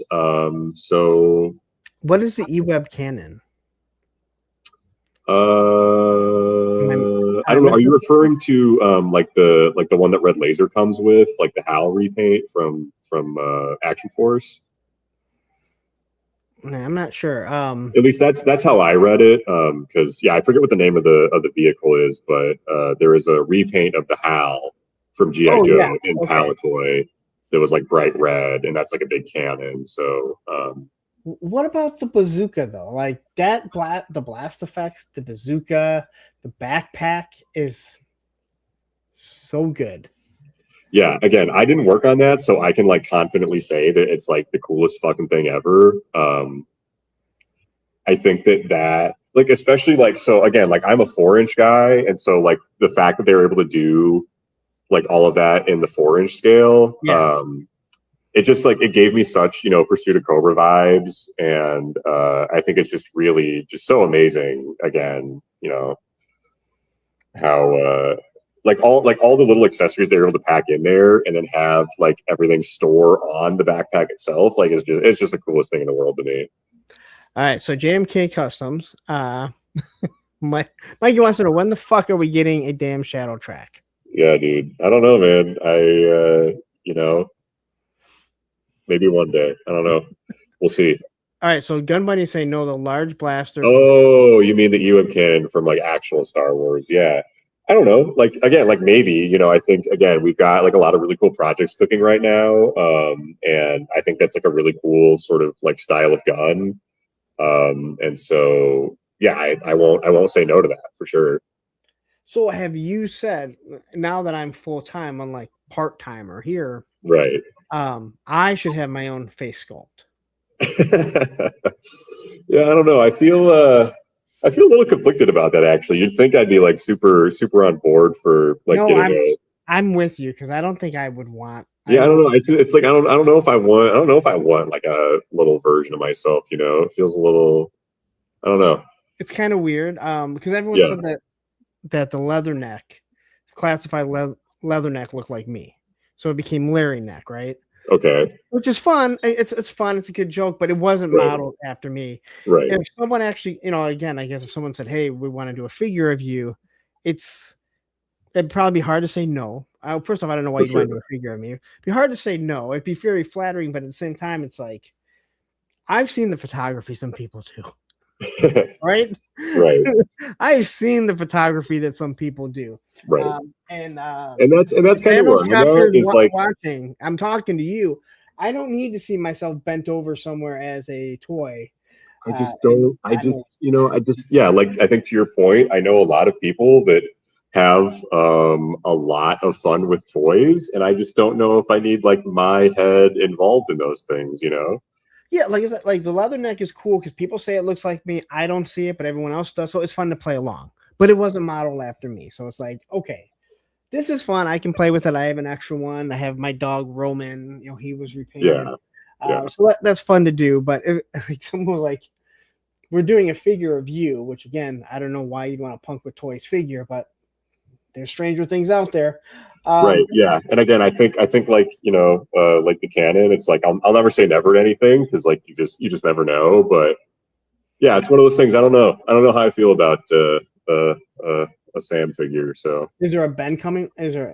I can't see. no, Ben is decidedly in the camp of not wanting. That's what which is kind of weird. Like in some ways, when you see how Ben is, you almost think like he'd want it, but he's a very humble guy. I'm not saying Mark's not. I'm not saying Mark's not. I think it's no. I think with him, it's like definitely the thing of like he's like, I don't want my friends to have a mini version of me that they can do whatever they want with. See, like you have to think about these things. Like, right. Especially when you are on all these platforms. I know what I would see. Again, Thanos capture. Well, especially when it's like, that has to get like a digital render, and then like people have access to like a digital render of your face. Like a lot of weird stuff can happen with that, So would you guys be looking at doing more vehicles? Because the Roboskull or repaints of the Roboskull. I mean, yeah. I mean, again, I know I'm going to sound like Emily. I'm going to sound super corporate, but it's like, yeah, it's one of those things. Like, I can't say that we're like actively working on anything right now, but I also don't want to say that it's like never going to be something that we're going to look at in the future. All right. As for figures, though, would you want to recreate the Red Shadows or create new characters? Considering Big Bag Workshop has already kind of created the figures, and they match well enough with your guys. I mean, again, if you can't use your imagination enough to make those hey, work look, together. I've got the Big Bad Red Shadows Trooper on my desk right now. Yeah, I mean, again, I think similar to what I said earlier, I think it's like a really awesome universe to be in, where we have the opportunity to continue making, like our interpretation of the vintage things, while also injecting some of what we think is cool into it and expanding on the universe a little bit. So I feel comfortable saying that there's going to be more of each of those buckets coming for sure. Okay. I have to ask more because I have. All right. So you've taken the 4-inch figures and you basically recreated them. You recreated the 4-inch with the 6-inch. Yeah. But the 3.75 are decidedly different. Yeah. So like your the Red Shadows figure, whatever, I forget, the Skeletron figure. Yep. The O-ring looks way different. Yep. And not in a bad way, just it's not like a direct translation into O-ring. Yeah. Would you guys do more stuff like that? Because I know those bucks are directly based off of Call Sign Longbow and what they're doing. And I talked to Ben about it, and I think it's wonderful what he's done to help that company out, because I want my fucking figures. I only have no doubt. Yeah. It's been like 3.5 years. All right. Right. It's gonna be weird when I have John on and I'm like, dude, what are my fucking figures? Yeah.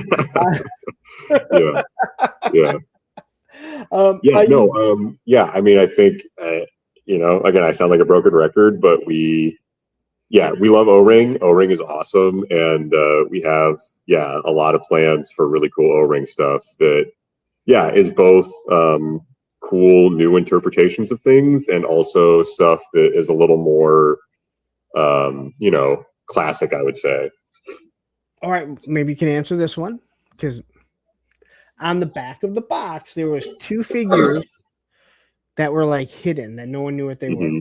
One obviously should be the Assault Trooper. Is the other one Siberia? Yeah, so one was the Assault Trooper, one is Siberia, and then we have a really, really, really cool figure coming up in that last slot that I cannot talk about, but it is really. There was 3 slots. I thought there was. Yeah, let me look here because it was. Maybe we all just assumed that it was. I don't have any boxes near me. Believe it or not, they're all downstairs. Oh yeah. No, I think you're right. Okay. No, yeah. So the last slot, I was mistaken. So the last slot is not Siberia number 3 because Siberia is number 8. So number 3, but number 3 is a pretty decidedly wizard figure, I must say. It's super cool, and I cannot wait for that one to be able to talk about that one more because it's another one that I'm like super proud of, and I think it's just going to be an awesome figure. I mean, wizard like Annie's friend and like Wizard Annie, yes.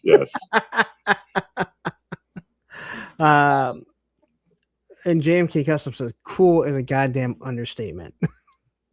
Yeah, I'm pretty psyched for this new one. It definitely falls into my. So Mikey clearly knows what it is because he must have done the paint master on it. All right. I mean, it's fine. Okay, he says any chance of a Mutan? Yeah, maybe we'll see. So is Mutan the weird? Is Mutan the one? Yeah, he's like the guy with like the diver helmet, and he's got like all the attachments you can put on him. Yeah. I don't remember. I don't remember if I got the Kraken or the Mutan. I don't really like either one of them. I think the not Mutan. Or the not Kraken that Big Bad Workshop showed is fucking so badass though. Yeah, it looks really cool. But the original Palatoy ones, I'm just kind of like, eh. I don't know. Yeah, I think it's one of those things that like again, like I never grew up with any of it. It was mostly just like I love toys and I love the history of toys. Yeah. And so yeah, like having those things and like appreciating those things, just like, oh my God, like, look at the history of toys and like look how cool toys are. No, and again, it's as we've gotten older, I appreciate things a little bit different, but I still go back to like I'll buy things that like because of the history of something. And for the most part, when it comes to I don't collect any vintage other than the Real American Hero. Yeah. But I collected the 4-inch figures and O-ring figures, and obviously there's a lot of 6-inch figures. So fucking many 6-inch figures around this house. Right. But because I created the Red Shadows, Steven got me into. He gave me a couple last year of Black Major and whoever the leader was. I forget. Baron Ironblood.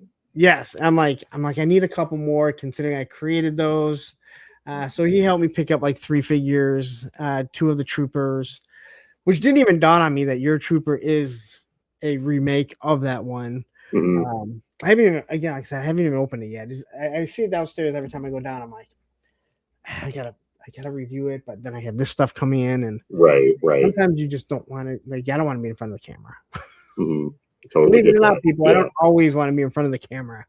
But I'm really looking forward to like what you're doing, and it almost feels like some of the stuff between you and Big Bad Workshop, like maybe you guys kind of chat and like, hey, we're kind of doing this, and it seems like there's a lot of chatting between some of these independent companies. Yeah, I mean, again, like I just feel so fortunate that like it's such a great community, and especially like all of us makers are like, we all have such great relationships, and yeah, it's like cool. It's like cool to see what they put out and like what their spin on things is, and what don't they put out right now? Holy shit! Holy crap! Yeah, and they just showed off like whatever, like 30 new figures at San Diego. Yeah, those guys are rocking and rolling. Okay. So Matthew's like, I just can't bring myself to buy Black Major products. He doesn't. I wasn't talking about Black Major. I was talking about the Black Major. Yeah, the character in Action Force. Yeah. No, again, like I'm really interested, and because the figures are they're so well made. Mm-hmm. And the one gripe, and I don't know if you heard this, was the first backpack seemed very light and kind of chintzy. They serve their purpose. And it's interesting because just the way that it was sculpted, they had like for the molding process, it had to be broken up into like sections, and then with that, like doing it, we did it in ABS, which is more of that like rigid plastic that you can get like finer detail on, and it was a little easier to like break up the sculpts using that. But yeah, we definitely hear people, when they were, not into the feel of ABS backpack. The one thing I can say that I did like, again, and Matthew actually brought up, and the claws would end up, like if they fell wrong, they would break or whatever. I can't find a real use for the claws, to be 100% honest. I'm like, and this goes across the board. I have such a hard time with anything that has 3 claws because it's like Wolverine's ruined it for everyone. All right, sure. like it doesn't matter. Storm Shadow, your fucking 3 claws suck. All right, I'm sorry. The thing I liked about the backpack, and I know they, like I said, I mentioned this, like the one thing that I would say kind of seems chintzy, they were so light when you don't use stands, and I don't use stands, you wouldn't fall back. And again, that was like part of the thought process. Is like ABS is like a much lighter and material, so if you did that backpack in that scale in PVC, like it would absolutely weigh down the figure for sure. Okay, so I was actually kind of wondering if that might have been the reason. Mm-hmm. But listen, people can complain about that, but you made up for it with the last one. Yeah, again, the last one for me is like it's pretty fucking money. Like I think I don't know. I'm biased obviously because I work here, and but God, it's just such a great figure. I think it's just like really, really one of the best modern military figures in the market right now, and I really stand behind that. But even the way, like with those backpacks, like the way the flaps come out and you can plug the guns onto it, I liked what Hasbro was trying to do, but I don't want, and again, I'm not a gun aficionado, I don't want to ever plug a weapon of mine using trigger guard right on the, and again, it's a toy, so I fully understand that, but the way you guys did it, and it also like they close in so you don't have to see them. There's also a hole in the middle, which makes me think there's something that could be plugged into. And I know like it is, if you look at the Marauder stuff, it's just scaled up. Or I guess if you look at the actual one, the actual 4-inch one, you'd see it. But the way it all opens and everything's in there. And I said, one of my complaints with that backpack is, I think it was the bayonet. You pretty much have to use something really sharp to pop it out because it pops so good. I'm like, if that's my biggest gripe, that it's in too well, then I don't really have too many complaints about this. Yeah, are you talking about on the 6-inch one? Yeah. So okay. When you open it up, I think it was the bayonet. One of the things that it's in there so tight, you need like a little razor just to. No, I totally get what you mean because I definitely at least on the 4-inch one for sure. I know the tolerances for the attachments are maybe a bit tighter than I would have liked, but again, like we're just trying things right now. We're a small company and we're just trying to trying to grow and learn, right? Like we at the end of the day we're super new to the whole toy scene and don't. But I'm like, if that's my gripe. My gripe is it's in too good. Sure. You don't really have a complaint on Yeah. I guess I haven't with the 6-inch attachments. I haven't experienced that, but it's good. I mean, it's good to know that. It's and again, I wouldn't want something to change because it hit it. Again, it's just like it's a little too tight. But again, I'm an adult. I'm allowed to take a razor or right. something sharp and just kind of pop it out. And again, if that's your complaint, then I think you're doing pretty damn well. Like, Yeah, definitely appreciate it. there's very few figures I can say that I've ever said is almost a perfect figure, and that one is almost a perfect figure. I mean, I don't think you can say anything is perfect, but that's probably as close as being perfect. And I think you could do some awesome colorways with that. Yeah, lots. I think there's a lot of opportunity still with this figure. So we'll see what ends up coming of it. Well, again, let me ask you this about that, and maybe there's something you can answer. Was there a, because it seemed like the first figures, the weapons were more sci-fi-ish, Mm-hmm. where this one was way more down to earth, like military. Yeah, like boots on the ground. A conscious effort to.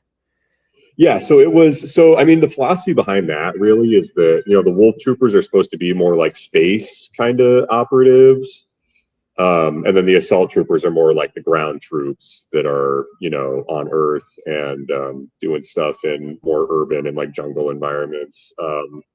Because like the whole thing is that like the Wolf Troopers are supposed to be the ones piloting the Robo Skull, and so they need to have like space gear and jetpacks to like get around in space. And so then their guns are more like sci-fi, like styled, but still have magazines.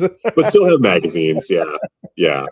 Again, it's trying to find that line between like how far do you take this before it's not like recognizable as like a like the thing you're trying to get it to be, like a rifle, while also making it like sci-fi and like futuristic. Yeah, I mean, they're toys, and again, you have to use your imagination to make things work. And again, I think what they the changing of it, and I want you obviously didn't change everything, but again, you see that Assault Trooper, and it's just like it's awesome. Mm-hmm. And let me ask you this: are they good guys or bad guys? The Red Shadows are bad guys. Yeah, the Red Shadows are bad guys. That's what I thought, but I was like, well, maybe they're not in this universe. Though they're kind of stuck with my bad guys. No, it's definitely something. Yeah, we like need to in-house. We're like very aware that we don't have like established lore right now. Besides, like if you read like the file cards and stuff, it says that they're like mercenaries and seeking wealth and power and those sorts of things. But obviously, it's not like as in-depth of world building as we could be doing. So we're definitely like working on doing more for like world building stuff and like getting a story going that people can, understand like what the universe is and what the dynamics are. And we're also super aware that we don't have good guys right now, and we like really need to get some good guys for the Red Shadows to fight. There's nothing wrong with G.I. Joe having another faction to fight that isn't Cobra. Right. And that's kind of how we've thought of it so far, is it's like,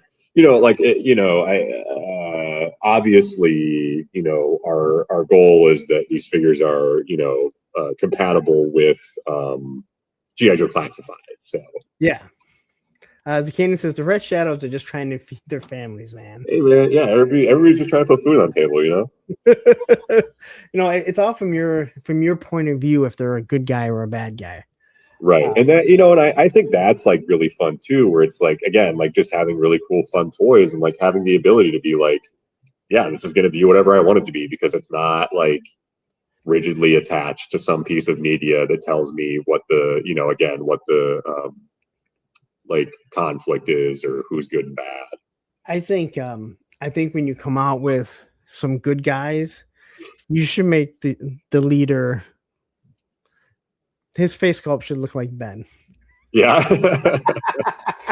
I know, trust me, I want it to happen too, but Ben is very like, he does not. You don't think you can sneak that past production? Yeah, it'll never happen. But again, who's to say? You can never say never. You can really never say never. So of the stuff that you're collecting now, I'll get off. I don't want to keep asking you you're not going to break. You're not going to break of the stuff that's happening now, the stuff that G.I. Joe and Big Bad Workshop, what are you collecting right now? Is there anything specific that you're fully into? Dude, I like genuinely just collect everything. recently, sort of with the announcement at San Diego that NECA's not going to be making more turtle stuff, I've been going back like this past week and kind of like filling the holes in my like NECA turtle collection. For that, I really only do like the Mirage comic stuff because like I don't really care for the cartoon. So yeah, it's been like filling in some of that.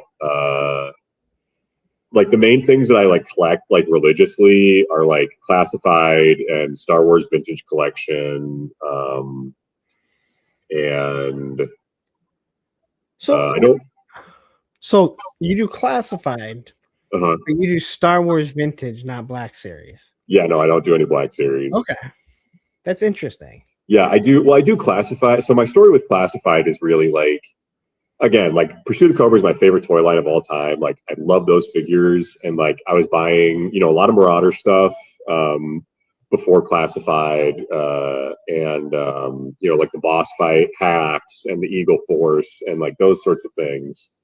But then when they announced classified, I was like, I'm not doing 6-inch GI Joe. Like they were doing still a little bit of like the retro collection, like 4-inch stuff at the time, and I was like, I'm only going to do 4-inch. That's my scale. Like I'm not going to do 6-inch GI Joe.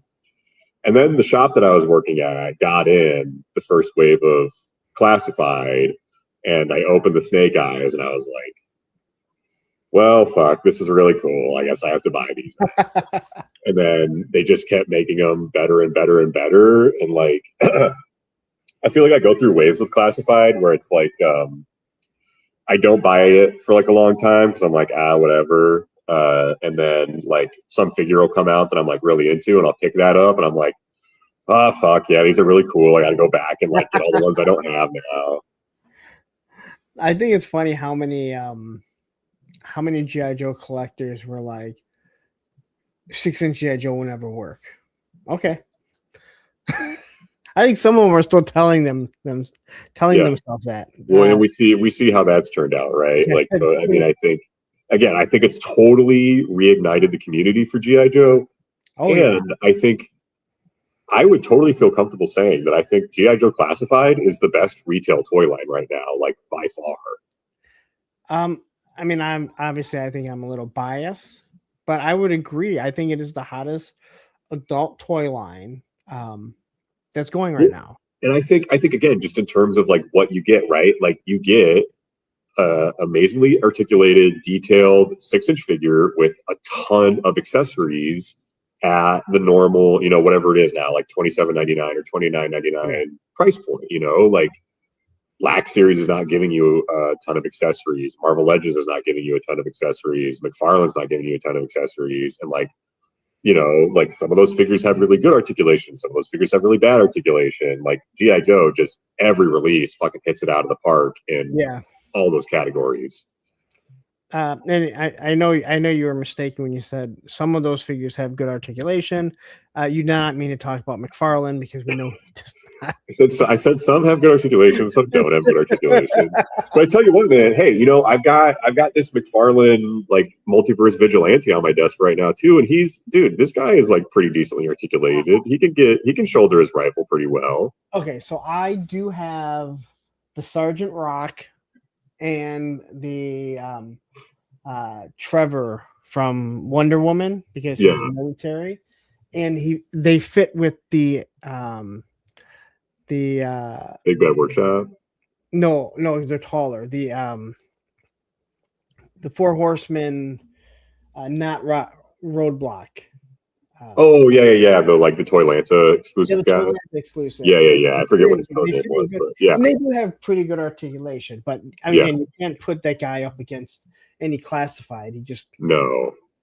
But again, I tell you what, man. Like as a Batman fan, I think McFarlane's done like a lot of really cool Batmans, like the Nightfall Batman he did. I know people like to rag on it, and I'm not. Made any Batman? I didn't even know he ever made a Batman.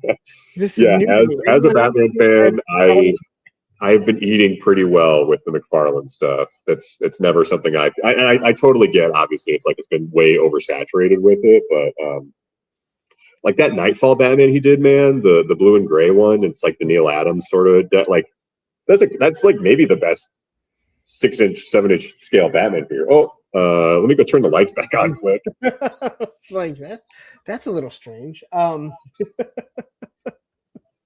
Did Ben turn the lights off on you? Now you got to. No, I think Nightfall is awesome. I've talked about that before. Like, I think Nightfall is. That was my. That's my favorite Batman storyline. Dude, Nightfall is the best Batman story by far. And I'm biased because that was the first. So, like, my comic origin story is Batman 500, the first issue where Azrael has like the more like techie armor. Yep. That was my first comic book. And so that, like, yeah, Nightfall is my favorite comic of all time. I think it does such a great job of being this like big event sort of comic while also like I feel like each issue in that run is still one that you can pick up and like read it as a single comic and get like a great story, you know, like obviously you're not going to get like the entire saga of it, but you're going to get in that issue a pretty well contained thing that you're not going to walk away being like, oh, I like don't understand any of what's going on, you know? Yeah. Quick, I want to come back to that. Todd C says, "Aren't Red Shadows Nazis?"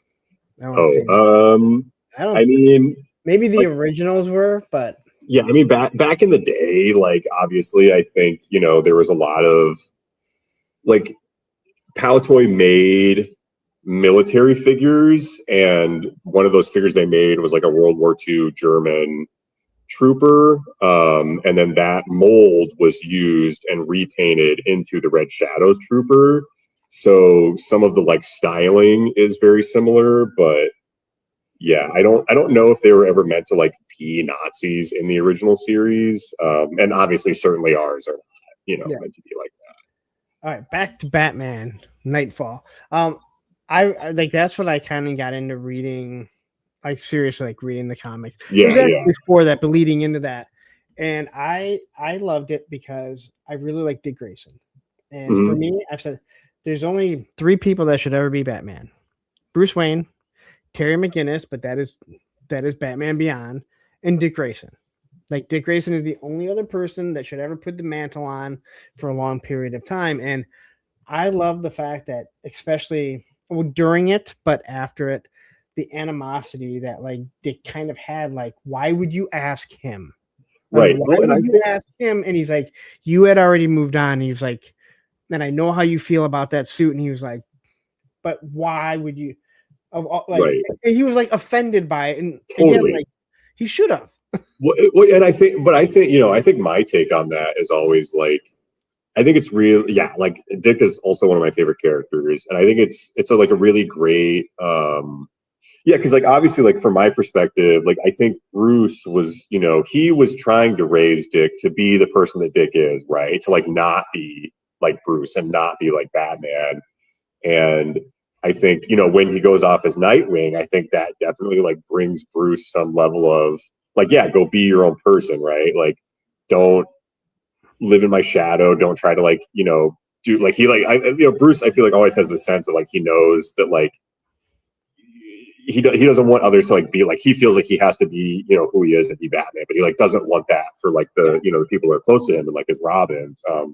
And so yeah, so Dick's offended because he's like obviously like I feel like I'm the natural successor, but Bruce is like still trying to protect him in some sense and be like, no, like I want you to be your own person.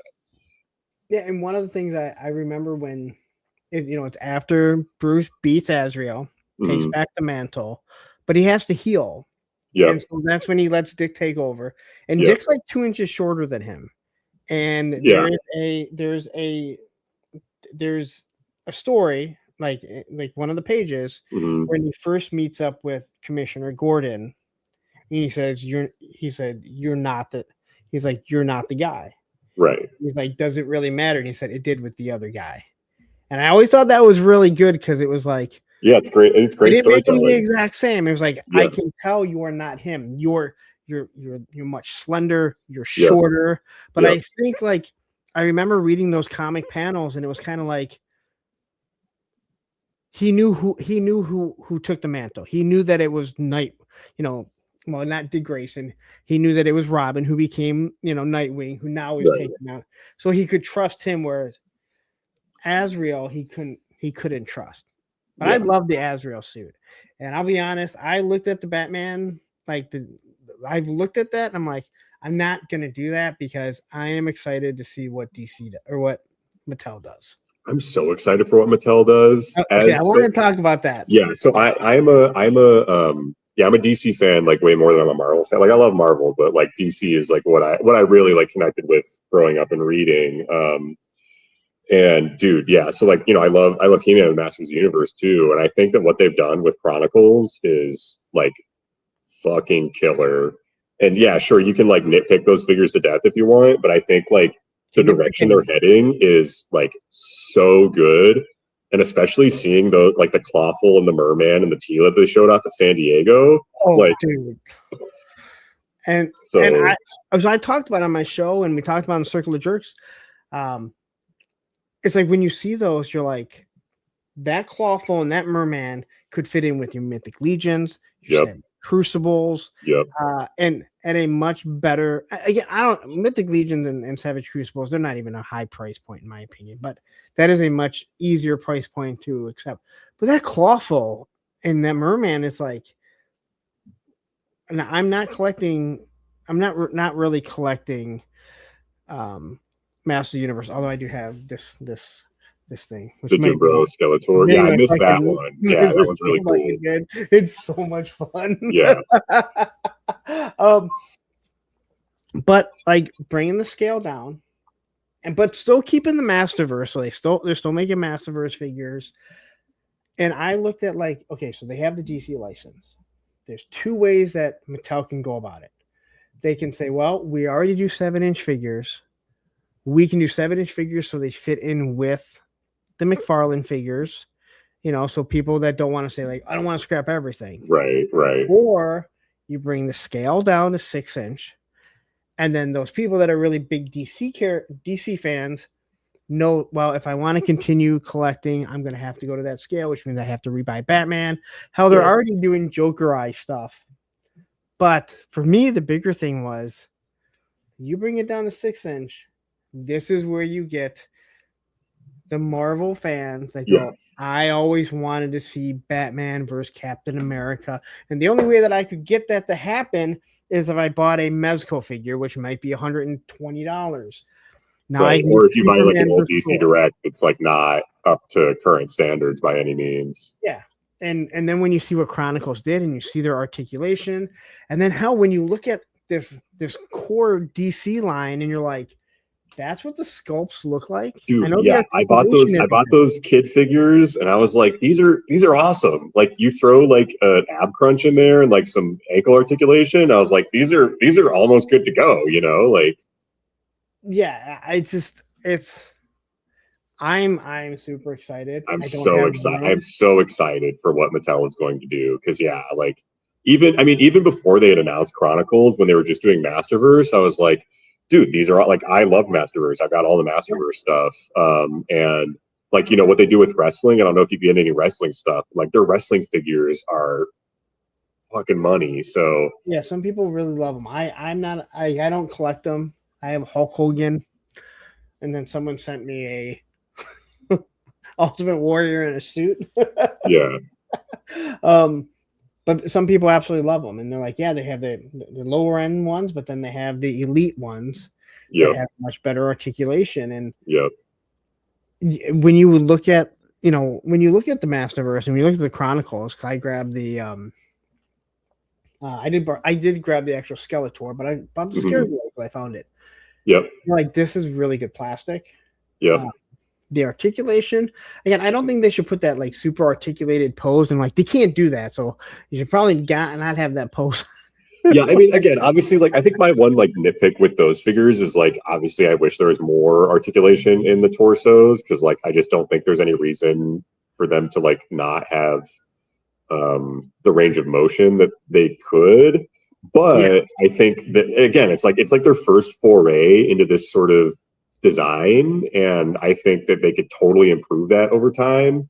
And even with the range that it has right now, I think they're like I think it's great. Like I like obviously you want more range of motion with it, but like even where it is, like I got some amazing poses out of the movie figures, and I was totally blown away by them. Yeah, and like I said, I'm excited. Batman's always been my favorite hero. Mhm. He's not a superhero. He's always been my favorite hero. And I'm a Marvel guy. But there's something about Batman being just a human. Mhm. Just like I go to Wolverine, there's something about me being the exact same Yeah, the exact same height as Wolverine. Yeah. Not the movie Wolverine. That guy's like 6'3". Right. That's why it bothers me. Like, I think Hugh Jackman's awesome, but I'm like, no, Wolverine was a runt because he's always looking up at Sabretooth. Right. Yeah. He's supposed to be like an ugly short dude. Yeah. Yeah. But I'm like, to get Batman where he can fight Captain America, and when he gets Superman fight Thor, like, or Hulk, like, there's gonna be so much good photography. Yeah, I think to your point, I think there's going to be a lot more people buying DC figures just because they're now going to fit in with the other 6-inch stuff that they have. Yep, and that's exactly it, man. You're yeah, I'm excited for it. I'm super excited. Yeah. Keenan says Punk is way too tall to be Wolverine. Flip side, I'm way too short. Yeah. You're not shorter than me. Don't start pulling that. You're not even close to being shorter than me. I was gonna say, Candy, you're not a short guy. Well, I think he compared himself to some of the taller guys. Oh, sure. Yeah, it's all relative, right? I am taller than Seth Green, noticeably, and I will continue to say that. Noticeably taller. His IMDb says he's 5'4". That is the biggest crock of shit because I'm 5'4" on a good day. And the picture I took, and when I you're noticeably taller than him, yeah. Oh, everyone, I made jokes about it, but even the guys that like saw when I went and took the picture with him in 25, they were like, "Oh no, you can tell." And so like we're like, "How tall is he?" And so like we're all sitting down in the lobby. It was after the show, and they start looking up. It says he's 5'4". I'm like, he is not 5'4". That is like total bullshit. He's 5'1" tops. Yeah. No, I wanted, and again, when you said that, you know, Batman and DC is your thing, I definitely wanted to get to see what you thought of, you know. Now, do you have a lot of the McFarlane figures? Yeah, I've got most of the McFarlane stuff. Yeah, it was just like I was just really excited that like we were getting new DC stuff that like wasn't the like crappy Mattel stuff that they had before, you know, because like I collected all that, but it was like just objectively not on the level of like everything else at the time. I think when DC Classics like first started, it was really, really good, but like, you know, once Marvel Legends came back in like 2013 or 2014 and like really started upping their game compared to, you know, what they had been doing, like I think Mattel very quickly fell behind. And especially like those last few series of figures that they did just were not the greatest. So then, you know, when Todd got the license and they started putting those things out, yeah, I mean, I was really excited and I bought a lot of it. And I cobbled together like bits and pieces from like the different figures to try to make like a good version because, you know, straight out of the box, a lot of them are, you know, like the best in the world.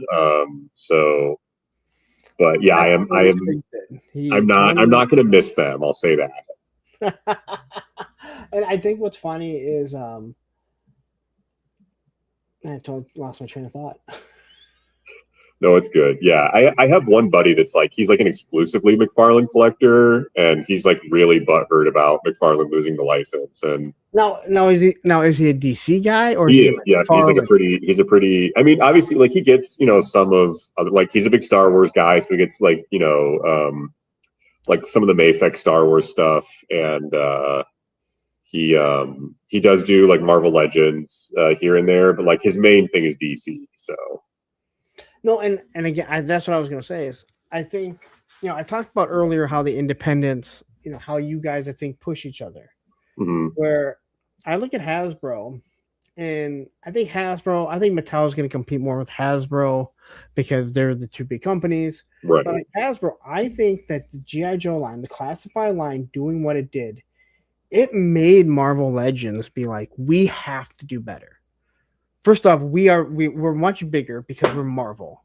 Right. And then if you notice, and I don't collect Black Series, I'll pick one figure up here and there. Their figures started getting better. And Yep. I truly do believe that classified what Lenny did and what all those guys did over there. They made the Marvel Legends go, we are losing people that aren't even G.I. Joe fans because we're never going to be able to put the accessories that you get. Yep. So we have to do better. Now they still have, I laugh because someone called it that shelf waste. Oh yeah, the way they're constructed. Like, yeah, let's fix that, guys. Like, you have the ability because we see it in house. It's not a good look because no one wants to cut. But I think that they've made the Marvel Legends better, and I think it sure seems like, from all sounds, Mattel looked at the Marvel Legends and said, "This is who we have to compete with." Well, it's really interesting too because I forget what the guy's name is, but like I watched Pixel Dan's video of the like Mattel booth, like walking through the new Chronicles figures, and he said that they were looking at like import stuff. Like they were looking at like in art figures too as like inspiration for like how to do their figures, which I think you can kind of see through sort of the joint setup, with like those like sandwich joints for like the elbows and the knees. Joe Fan says, my son is 12 and is already 5'4". He's taller than my mom. I'm 6'1". I think he's gonna be taller than me. He's already wearing the same size shoe as me. So I go into a lot of schools, and I have made sure that, especially like high school, I won't walk through the halls if I can avoid it during class change.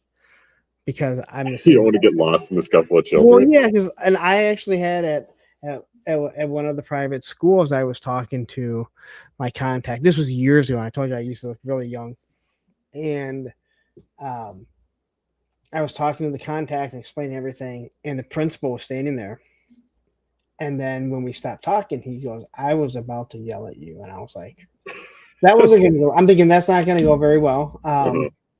And he goes, because I had a green shirt. It was Notre Dame Catholic school.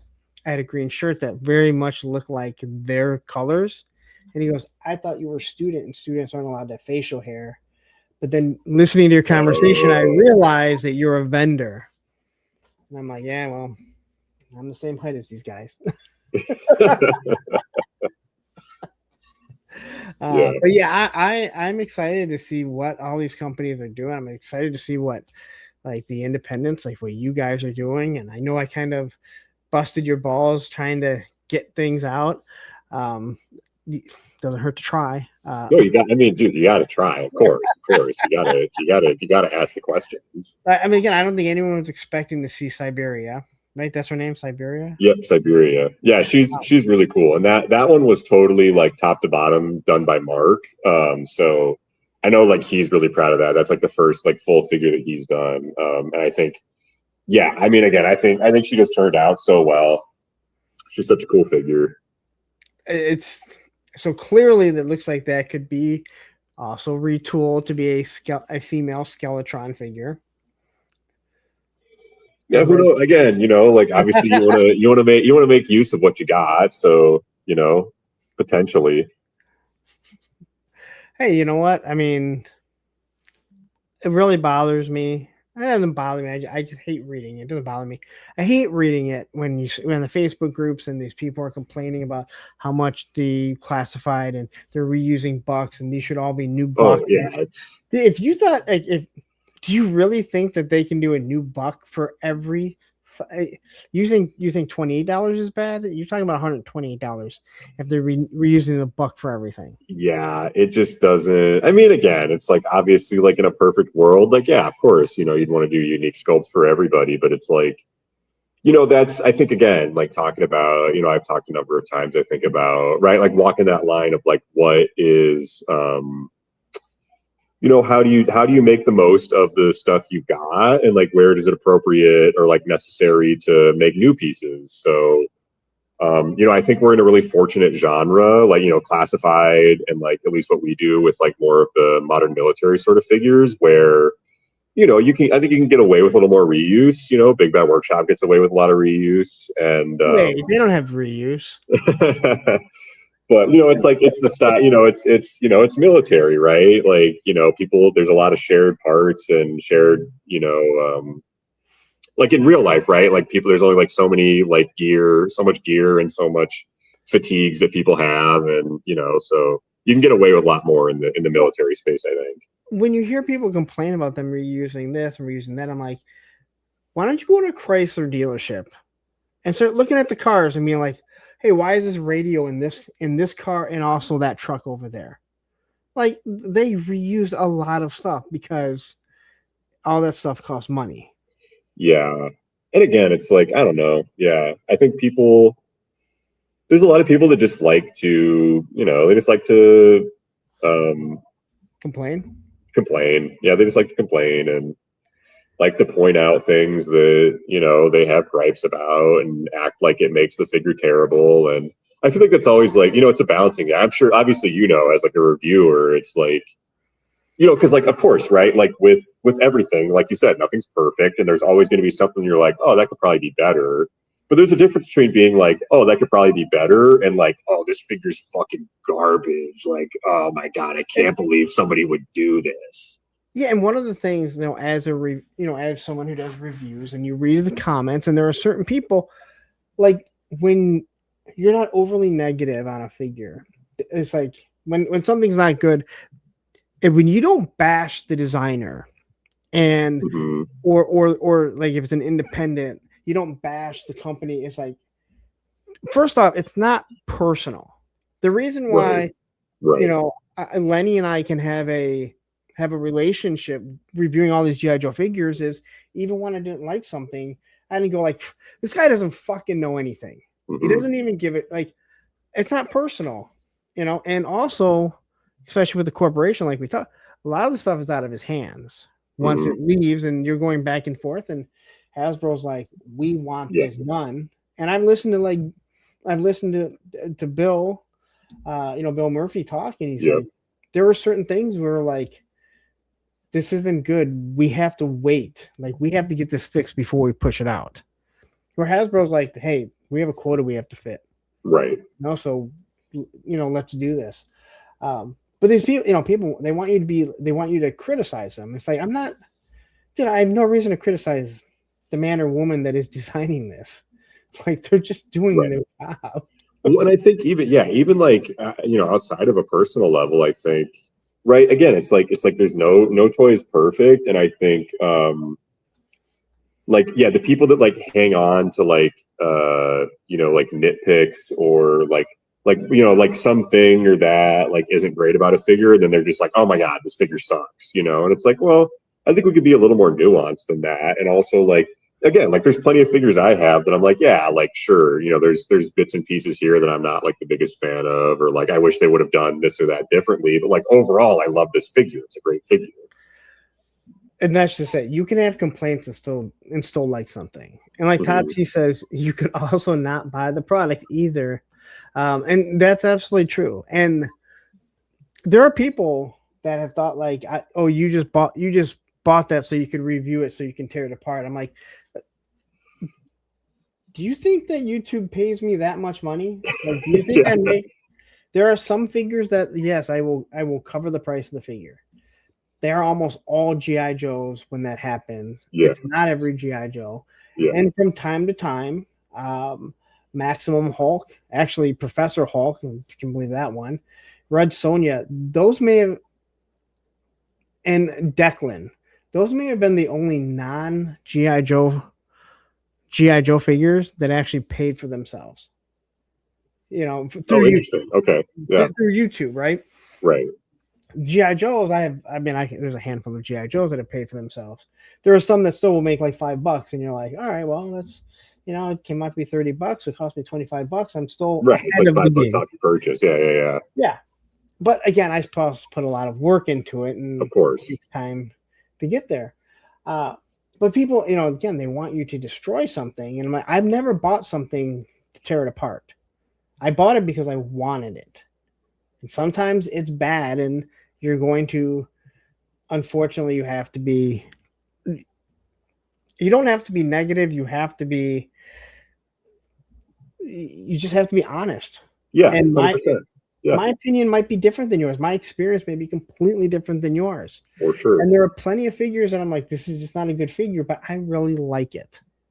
And again, it's like, I think there's also, again, like there's just so much individual taste when it comes to these things too, where it's like, yeah, right. Like, oh, I don't like these things about a figure, and like these things are really important to me.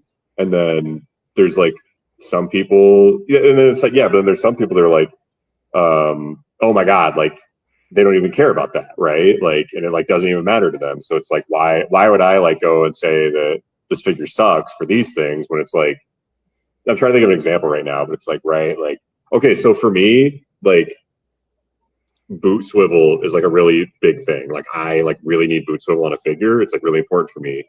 But there's like a lot of figures that don't have boot swivel, and like, sure, would I like to see that? Absolutely. But like, am I gonna go and be like, oh my God, this figure's like fucking garbage because it doesn't have boot swivel? Like, no, like it's one of those things. And then I'm sure, you know, I know it's like a big buzz thing in the community right now because like obviously boot swivel is just better, but I'm sure there's people out there that are like, oh, this figure doesn't boot swivel, like whatever, I don't even care, you know. Well, it's the now, swivel, right? and now, with overhang. yeah, right. It's like all these different things that are like, what's important to me may not be important to somebody else. And so then when just like things get talked about in a way that's like, oh, this is garbage because of like these like specific little things, it like, I think it sometimes can do a disservice because now like the general perception is that this thing sucks when there's somebody that may not even care about those things. And now they're not going to buy the figure because they're like, oh, somebody said it's just a bad figure. Yeah. And again, it's like when you're reviewing something, the point is to review it for what it is, right? I don't review it for lore. I review it for the action figure, what it can do, what it can't do, how it feels. I feel like no boot cut. You're literally taking shots at Marvel Legends, especially the fucking females. I was pretty disappointed with like, man, I feel like Daredevil's another one of my guys, and like that Born Again Daredevil has the boot sculpted as a separate piece that plugs into the lower leg, and there's no boot swivel. You're talking along with the. I know I'm looking at it right now. Yeah, it's like the Netflix, like the Disney Plus, like Born Again suit. Yeah, it looks really good. It's amazing, dude. That figure's amazing. I love that figure. It's so good. There is a difference in the boot swivel irritates me a bit. Well, there is a difference, and I didn't believe it either because I wasn't really reviewing Marvel Legends. And when I got into reviewing them, when people would say like, "There's a difference between the quality in an MCU Marvel Legends and a proper Marvel Legend," I'm like, "No, no, they're not." Then you start reviewing them, and you're like, "Oh yeah, it is night and day." The MCU ones are not made nearly as nice. They don't give it nearly as much articulation. But they still make some pretty damn good figures. Yeah, for sure. You know, but yeah, and again, like people that, you know, when they complain about the reuse, and back in the 80s they didn't use reuse, and I'm like, did you ever see a fucking Master Universe figure? Like, honestly, God, dude, like every fucking, like, all we did was swap their arms. Well, yeah, and also it's like, yeah, like not to mention, like, you know, Snake Eyes, everybody's favorite character, is just like, oh, how can we do the least amount with this figure? Like, how can we get away? Like, we need to do whatever, you know, a 13th figure. So how do we get one in there that we can put the least amount of effort into? Total reuse, a new head sculpt, and no paint applications, right? Like no paint. Literally just molded in black. Here you go. Even the Uzi. The Uzi was already was already from used. Steeler, man. Yeah. The satchel, I think the satchel was new. That was the only thing. Right. But again, it's like, yeah, it's like the sacred G.I. Joe that everybody loves. It's like, no, like the entire first series, besides, you know, Grand Slam and Flash, were all well, I guess Steeler was unique and Scarlet were unique, but yeah, those are the only two. Yeah. Even the face sculpts. Even the face sculpts. It didn't even dawn on me as a kid because they had different hair colors. And then you're like, oh my God, like Grunt is, oh yeah, these are all the same.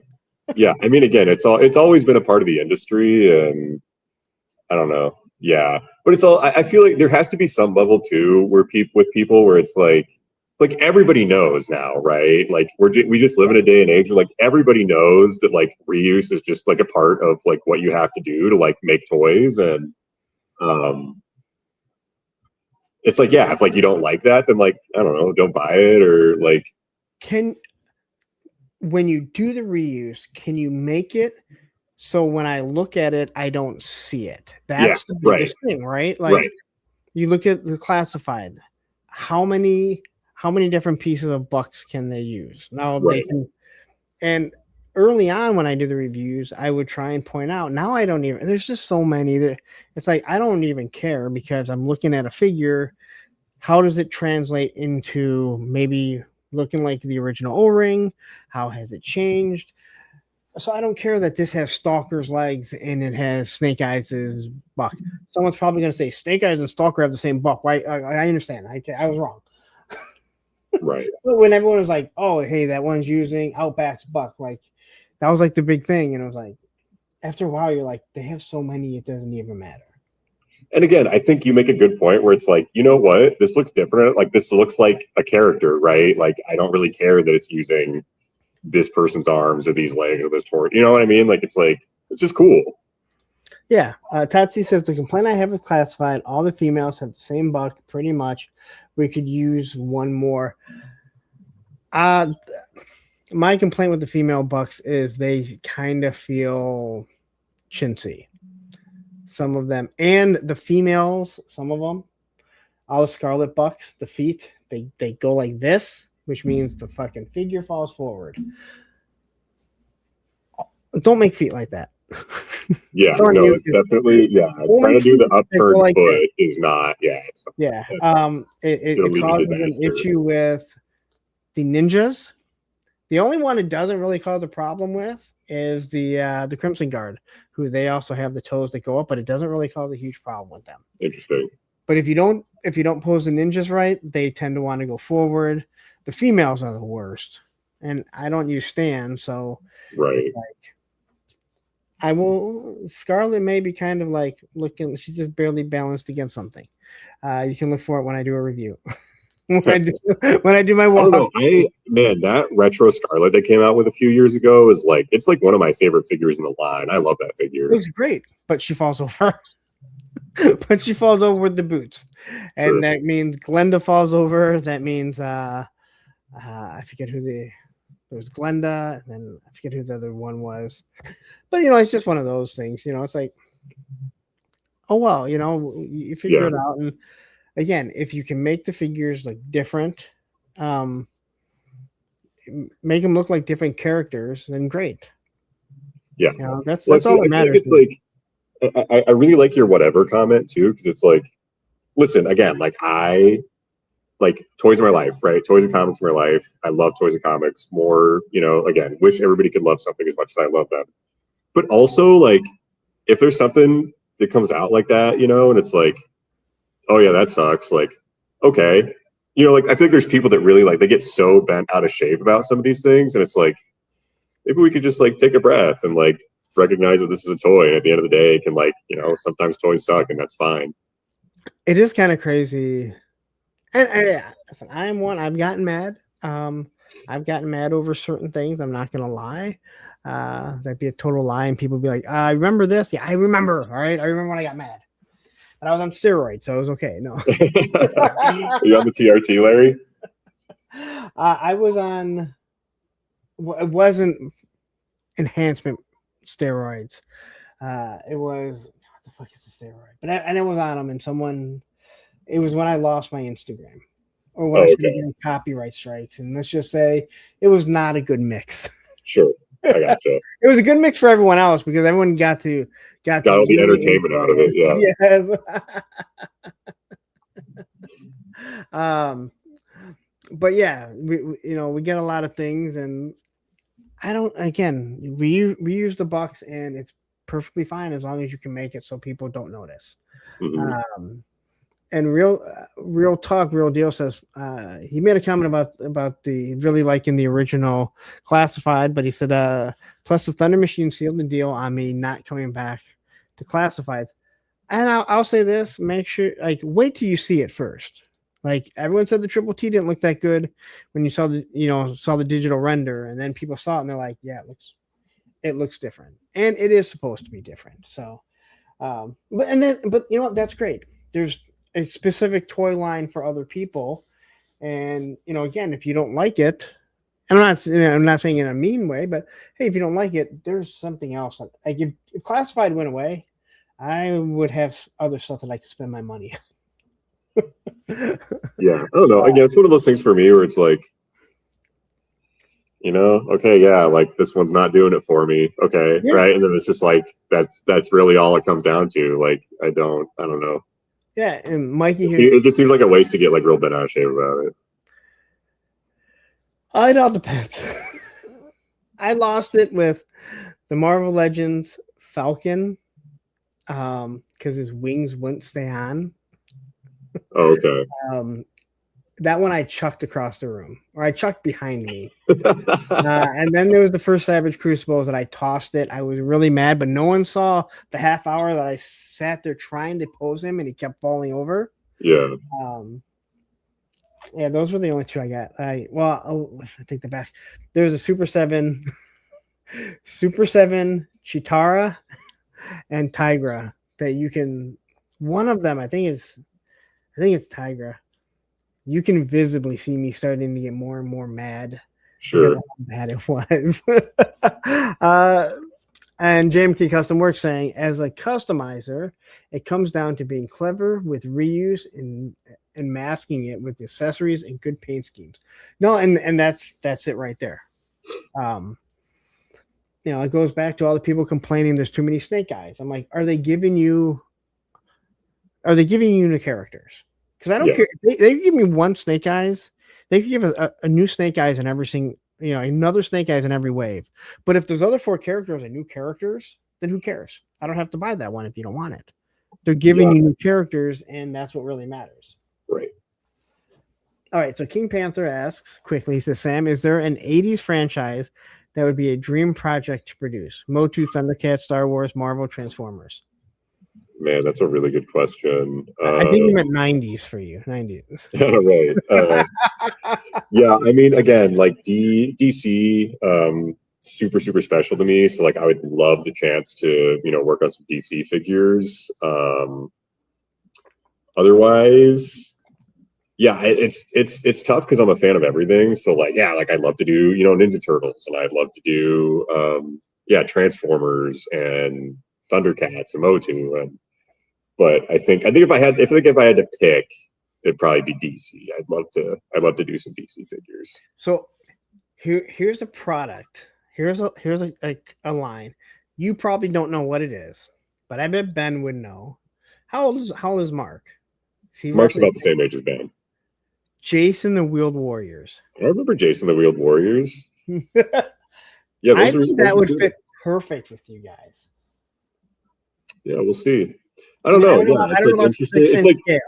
Interesting to see like what licenses are, out there right now that aren't being, nothing's being done with. So Raid Rager Toys, miss those days. It does sound like it makes for a pretty good video. It was a live stream, and I just okay. It was like I was. It was Predazone. That's what it was. Sure. Gargoyles was great from the 90s. That Gargoyles toy line was awesome, and I think the NECA figures are, again, they've got their issues, but man, you get them all together, like they just look great. They made me so mad. Gun Bunny wants Exo Squad. It pisses me off that they stopped doing it. And I've started to sell off a couple of my Gargoyles now because clearly they're not going to finish. Right. Yeah. Might as well just start, getting rid of it. Exo Squad. Now, I don't remember Exo Squad. I mean, I know it after seeing it, but I don't remember it as a kid growing up. Mm-hmm. But people love it. Like people absolutely love it. Well, and I'm super excited now because like one of my favorite, old school toy lines was Cops and Crooks. And so now the Big Bad Workshop's doing those. Like, man, that Bulletproof is like kind of so far. That's like kind of my figure of the year. Like, I think they absolutely killed that figure. It's so good. So I'm not a Cops guy. Like, I don't remember it. It's kind of right. Like, I kind of remember it, but I don't. I bought Bulletproof for a specific reason, basically to go over a certain level on my PayPal credit. Oh, sure. So I got the 6 months interest free, then I have time to pay it back. Yeah.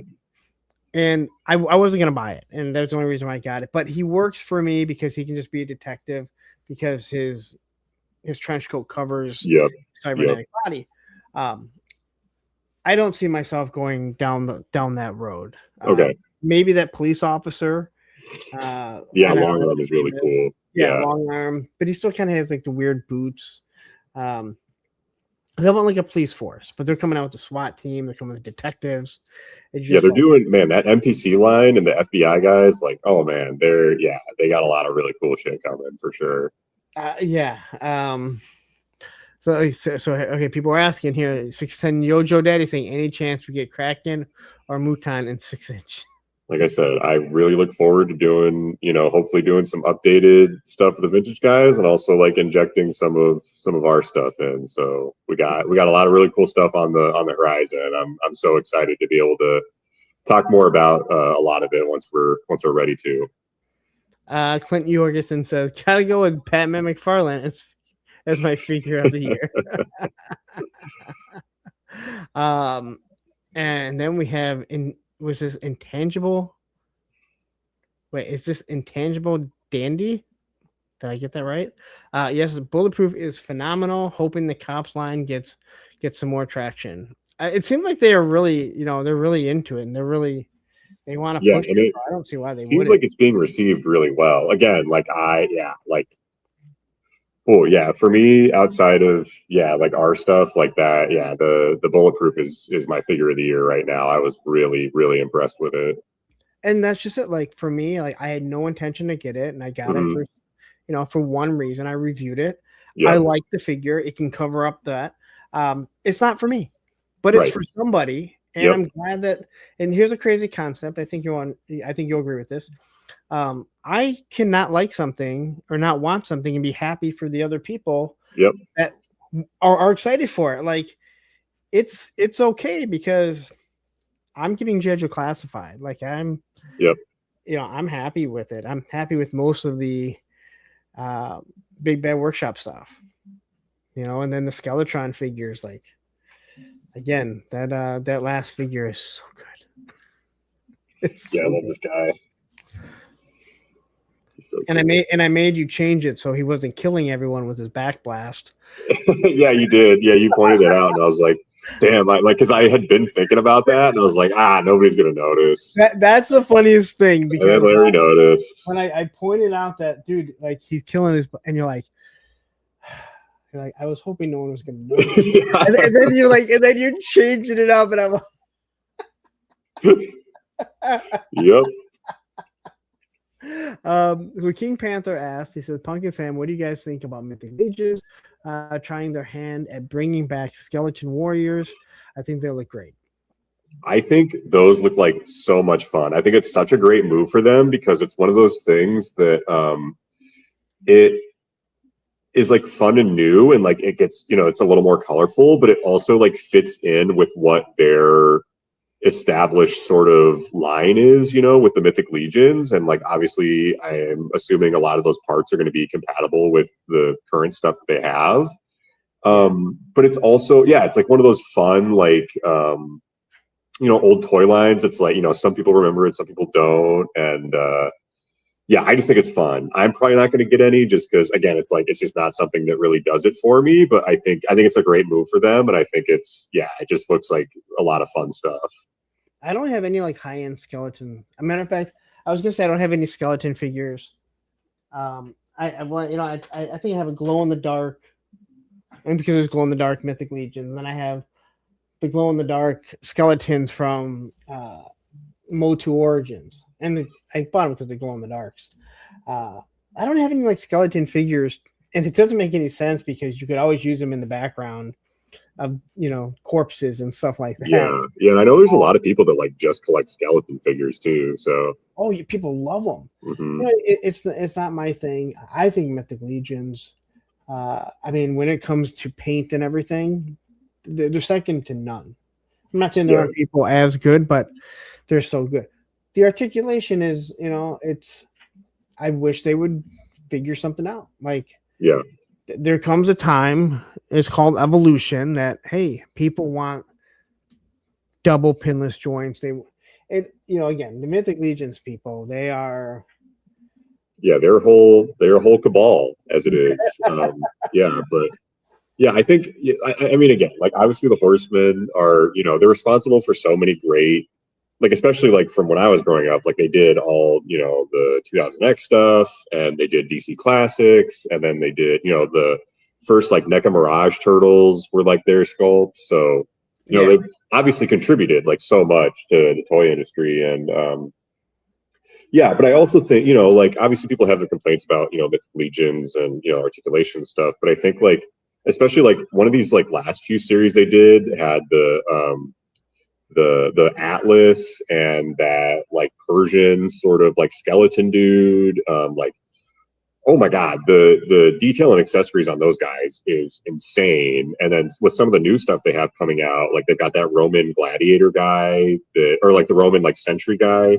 And he's got like double jointed, knees and elbows now. So it does seem like they're trying to like sort of level up now. And it'll be interesting to see how those figures turn out. So Hyatt's me wants to know, do you think you will ever do a Red Shadows stay at home mom? Yes. Here's your exclusive, Punk. Red Shadows will do a stay at home mom figure. I want to see that at Joe Fest now. Yep. It'll be there. It'll be there. That'd be awesome if I show up there and you're like, here you go. Yeah. That's your Red Shadow stay at home. There's a Red Shadow stay at home mom. Yep. We did that exclusively for you because Hyatt asked about it. No, it's it's there's a lot of good stuff. So many good toys. I could talk all night. We've been here almost 3 hours. So many good lines, and it's nice to talk to somebody that's working at an independent toy company that appreciates what other companies are doing. Again, talking to all these independent companies at Joe Fest and Assembly Required and doing shows like this and getting to know them. It's great to know like they are supporting each other. Yeah. As it should be. And I know when I talked to Lenny when he was working at Hasbro, he had all kinds of stuff that was not Hasbro. Mm-hmm. Well, it's like, I mean, all the guys at Hasbro were like super supportive of like us, right from the beginning. And it's just cool. It's so cool. And it's like also like, again, to your point, I think there's just so many people doing such great toys right now. Like as a fan of toys, like you'd be stupid to like not be like, no, like, like the stuff other people are doing are awesome. And like, it's just so great to be able to support each other and like, yeah, be in this space where like everybody loves toys and like there's so many people doing cool toys. I would hate to be, again, like for me, I go to Joe Fest. It's a vacation for me. I don't want to work. I do my walkthrough in the morning, and I did some shorts. But for the most part, I'm not trying to get interviews and stuff because I want to hang out with my friends that I've cultivated through this weird journey of YouTube that I've taken. Yeah. Most of them I see like once a year. So I got, 4.5 days to talk to them. But so I would hate to be then working like what you guys are doing. But at the same time, there are times you have to walk away from the booth. And I would assume you want to go and see what other companies are doing. Mm-hmm. And not to like compare it. Like I swear to God at PowerCon, when I went there, the last PowerCon, I swear to God, Ace from Ramen was literally, I swear he was measuring the NECA sewer. And he's like, we're going to have one out. Like he's literally talking. I'm like, I swear to God, that guy was fucking over there measuring it in front of me. Dude, Ace is a, there's only one Ace. There is only one Ace. I like Ace. I love Ace. Yeah. We, him and I had our back and forth, and then we met at Joe Fest and, put everything behind us because, hey, he finally did what he was showing and putting stuff out. And now he's, that Knight Rider, even though I have no intention of getting it. It looks awesome. Super cool though. I mean, that thing looks cool. There is one guy that doesn't think it looks good. We told Ace, we're like, you need to not maybe engage people. Like, just let it go, because when you have a meltdown, we all see it.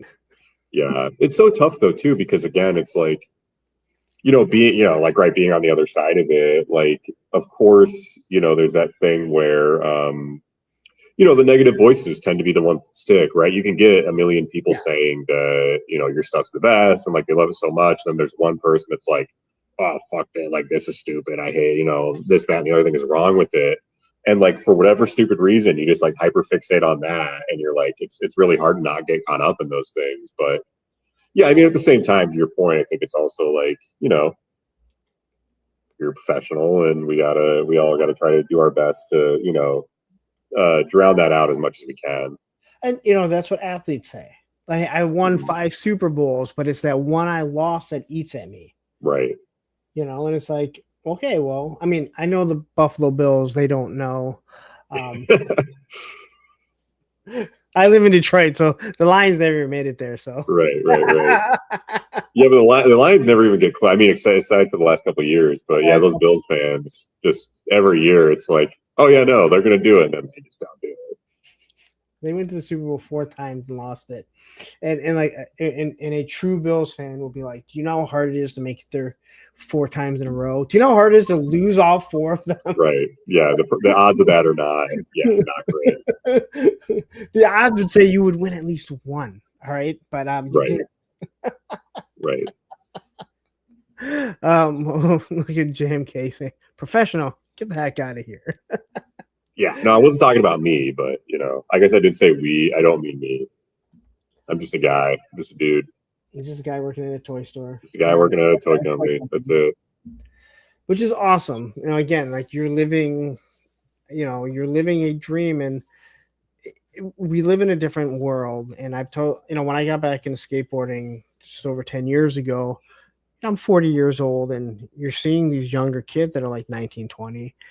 And I would tell them, like, hey, if you want to do something in skateboarding, you need to go now. You can't wait till you have a family to do it. And if I would have known then, like, when I was 40, and what I would have known then, what I knew, if I would have known when I was 19, 20, I would have left. And what I mean by that is, like, I was never good enough to be pro or even sponsored. But you wake up and you think the only thing that there is in skateboarding is you either own a company or you're a pro skater. Well, come to find out, there are people that are photographers, videographers, team managers. Like, there's all this stuff in the industry, and toys are the same way. You probably would grow up in toys back in the 80s thinking, or 90s, like, oh, I either design toys or I'm not going to do anything. Well, how many other things are there to do? Right. And not all of us have the ability to design or draw. Right.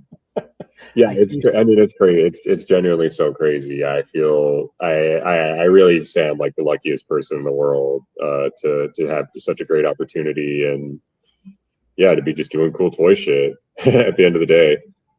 Yeah, and you weren't even seeking it out. It was something that, by being a kind person and making friends with somebody, that someone said, hey, you know what, why don't you come and help us out? And I'm assuming that when he asked you to help out with Joe Fest, he probably made it worth your time. And then next thing you know, you're working there full time. Right. Yeah. It all happens so fast, but it's just, And then you can send text messages to your dad going, when you made me throw those toys out, now I work at a toy company. Right. Look where I am now. Yeah. I'm going to let you go back. Joe Fan says, my dad is an Atlanta Falcons fan. He says he hopes that they win the Super Bowl once in his lifetime. Well, didn't they win when they were up 28? Oh, wait a minute. Sorry. Ooh. How did that one end again? So that Super Bowl, I went to the skate park, and I went to the skate park that day, and I was checking the score, and I was like, fuck, 28-3. All right. It's halftime. I leave the skate park. I drive home. I stop at my buddy's house right as the second half is starting. And I'm like, well, this game is over. And him and I are just shooting the shit. And then you start watching it and you're like, no way.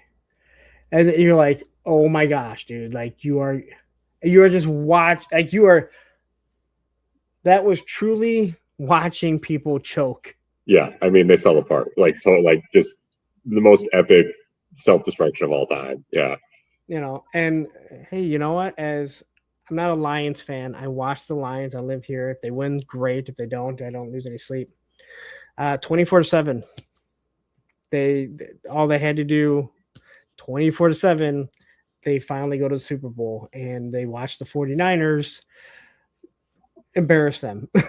Yeah, it was so tragic too, because man, I loved that team so much. Like, as a Bears fan, we've sucked up until last year. So like, yeah, I was like, because I'm super in on Dan Campbell. Like, I love his energy, I love his culture, and like, Goff had been playing great. But yeah, dude, that was bad. That was heartbreaking, and I wasn't even a Lions fan. Yeah, I get it. Like I said, I gave up on the Lions back in about 2000. And like I said, I hope they win. And if they don't, I don't lose any sleep. It doesn't bother me. I listen to sports radio. I live in Detroit, so I hear, so I hope for the fans like that. I hope they win because the old owner, who is, the new owner's father, Mm-hmm. he didn't need to win. I think everyone wants to win, but it was like, hey, we have Barry Sanders. Good for you. Like Barry Sanders went to 4 playoff games. Right. You can believe that. Yeah, and also like retired way early. You say retired, I say he quit. Yeah, I think that's probably a more apt. When he retired, when he faxed in his retirement papers the day before training camp, which meant they didn't have a chance to get another running back. They couldn't draft or nothing. Yep. That was you giving the middle finger. Oh, and he was on his way to Europe at the time. Yeah. That was amazing. So, but Sam, I'm going to wrap it up because we spent 3 hours. Yep. I could go all day, all night, but I got to work in the morning. Yep. You're going to be probably driving home and then turning right back to, do you live close to? Yeah, I actually, again, I'm super fortunate. I live really close to our office, so it's. Okay. But we're in Central. Wait, yeah. I'm in Central time though, so it's like a little past 11 for me. Yeah. I don't sleep, so I don't fucking care. Yeah, sure. I'll go to bed at like 2 a.m. I wake up at 6:30, and my boss today we were sitting down, and he's like, "We got a new guy," and I'm like, "Dude," he called me at 8 a.m. He's like, "Listen, as a manager." Him and Joe, I love it. They're there at 8 o'clock. Larry, Gary, Mike, I don't know, 8:39. I'm like, dude, yeah. I'm like, I don't ever show up at 9. And he's like, that's why I said 8:39. But he goes, I'm not going to micromanage you. Get your work done. I'm the head technician, but it's like, if you need me somewhere at 8. But most places don't even open at 8 anyway. But these other guys are like, they're there at like 7:30. I'm like the one like new guy, he literally called me. I think it was the second week that he was on his own. It was like 8:09. And I'm like, well, he's asking me about something, about what he should do. And I was like, well, I go, if you have it, change this. He's like, I've already done all that. I'm like, what? He's like, yeah, I've already changed out the parts. I'm like, it's fucking 8:09, dude. Like, we started at 8. And believe me, I have not started yet. I have not started yet. Right. But that's what, you're at a place for 25 years. You're the head technician. You take those little liberties. And my boss is absolutely. Like, yeah. Oh, yeah, I know. And we'll say hi to Pop as we're about to take off. So anyway, Sam, thank you so much. I had a blast. Of course. Thank you for having me. You're going to AR, right? Yeah. So I can't wait to see you at AR again. We'll try not to do a dine and dash. Well, you guys. Yeah, you'll have to try not to dine and dash again. Yeah. I'm just gonna put it on Ben's tab. Ben, can I sit with you? Yeah, right. He won't even know. He'll be running around with his Robo Skull. Does he run around with the Robo Skull at the office too? No, he again, like talking about like passion and love. Like Batman loves the Robo Skull more than anything. Like, So, and the way that I know you're not lying is you did the embarrassment. yeah. Nope, he will. Yeah, it's amazing when like somebody loves something so much, and like he will pick up that thing and he will whoosh it around, and he's like, "This is the coolest fucking thing ever." Like, I'm in a fucking meeting, dude. Like, can Yeah, you get the rubble ball away from me? yeah.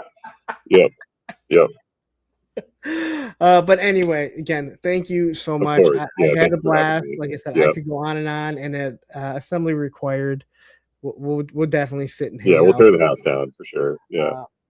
I'm gonna have a blast. So anyway, everyone, thank you. We will see you guys all Monday. Sam, best to you guys, and Thank you so sure you much. don't want to say anything that's coming. Yeah, no, I think I'm super excited for what's in store. That's Just what I'll say. Siberia. Yeah. All right, everyone, take care, and we'll see you guys Monday.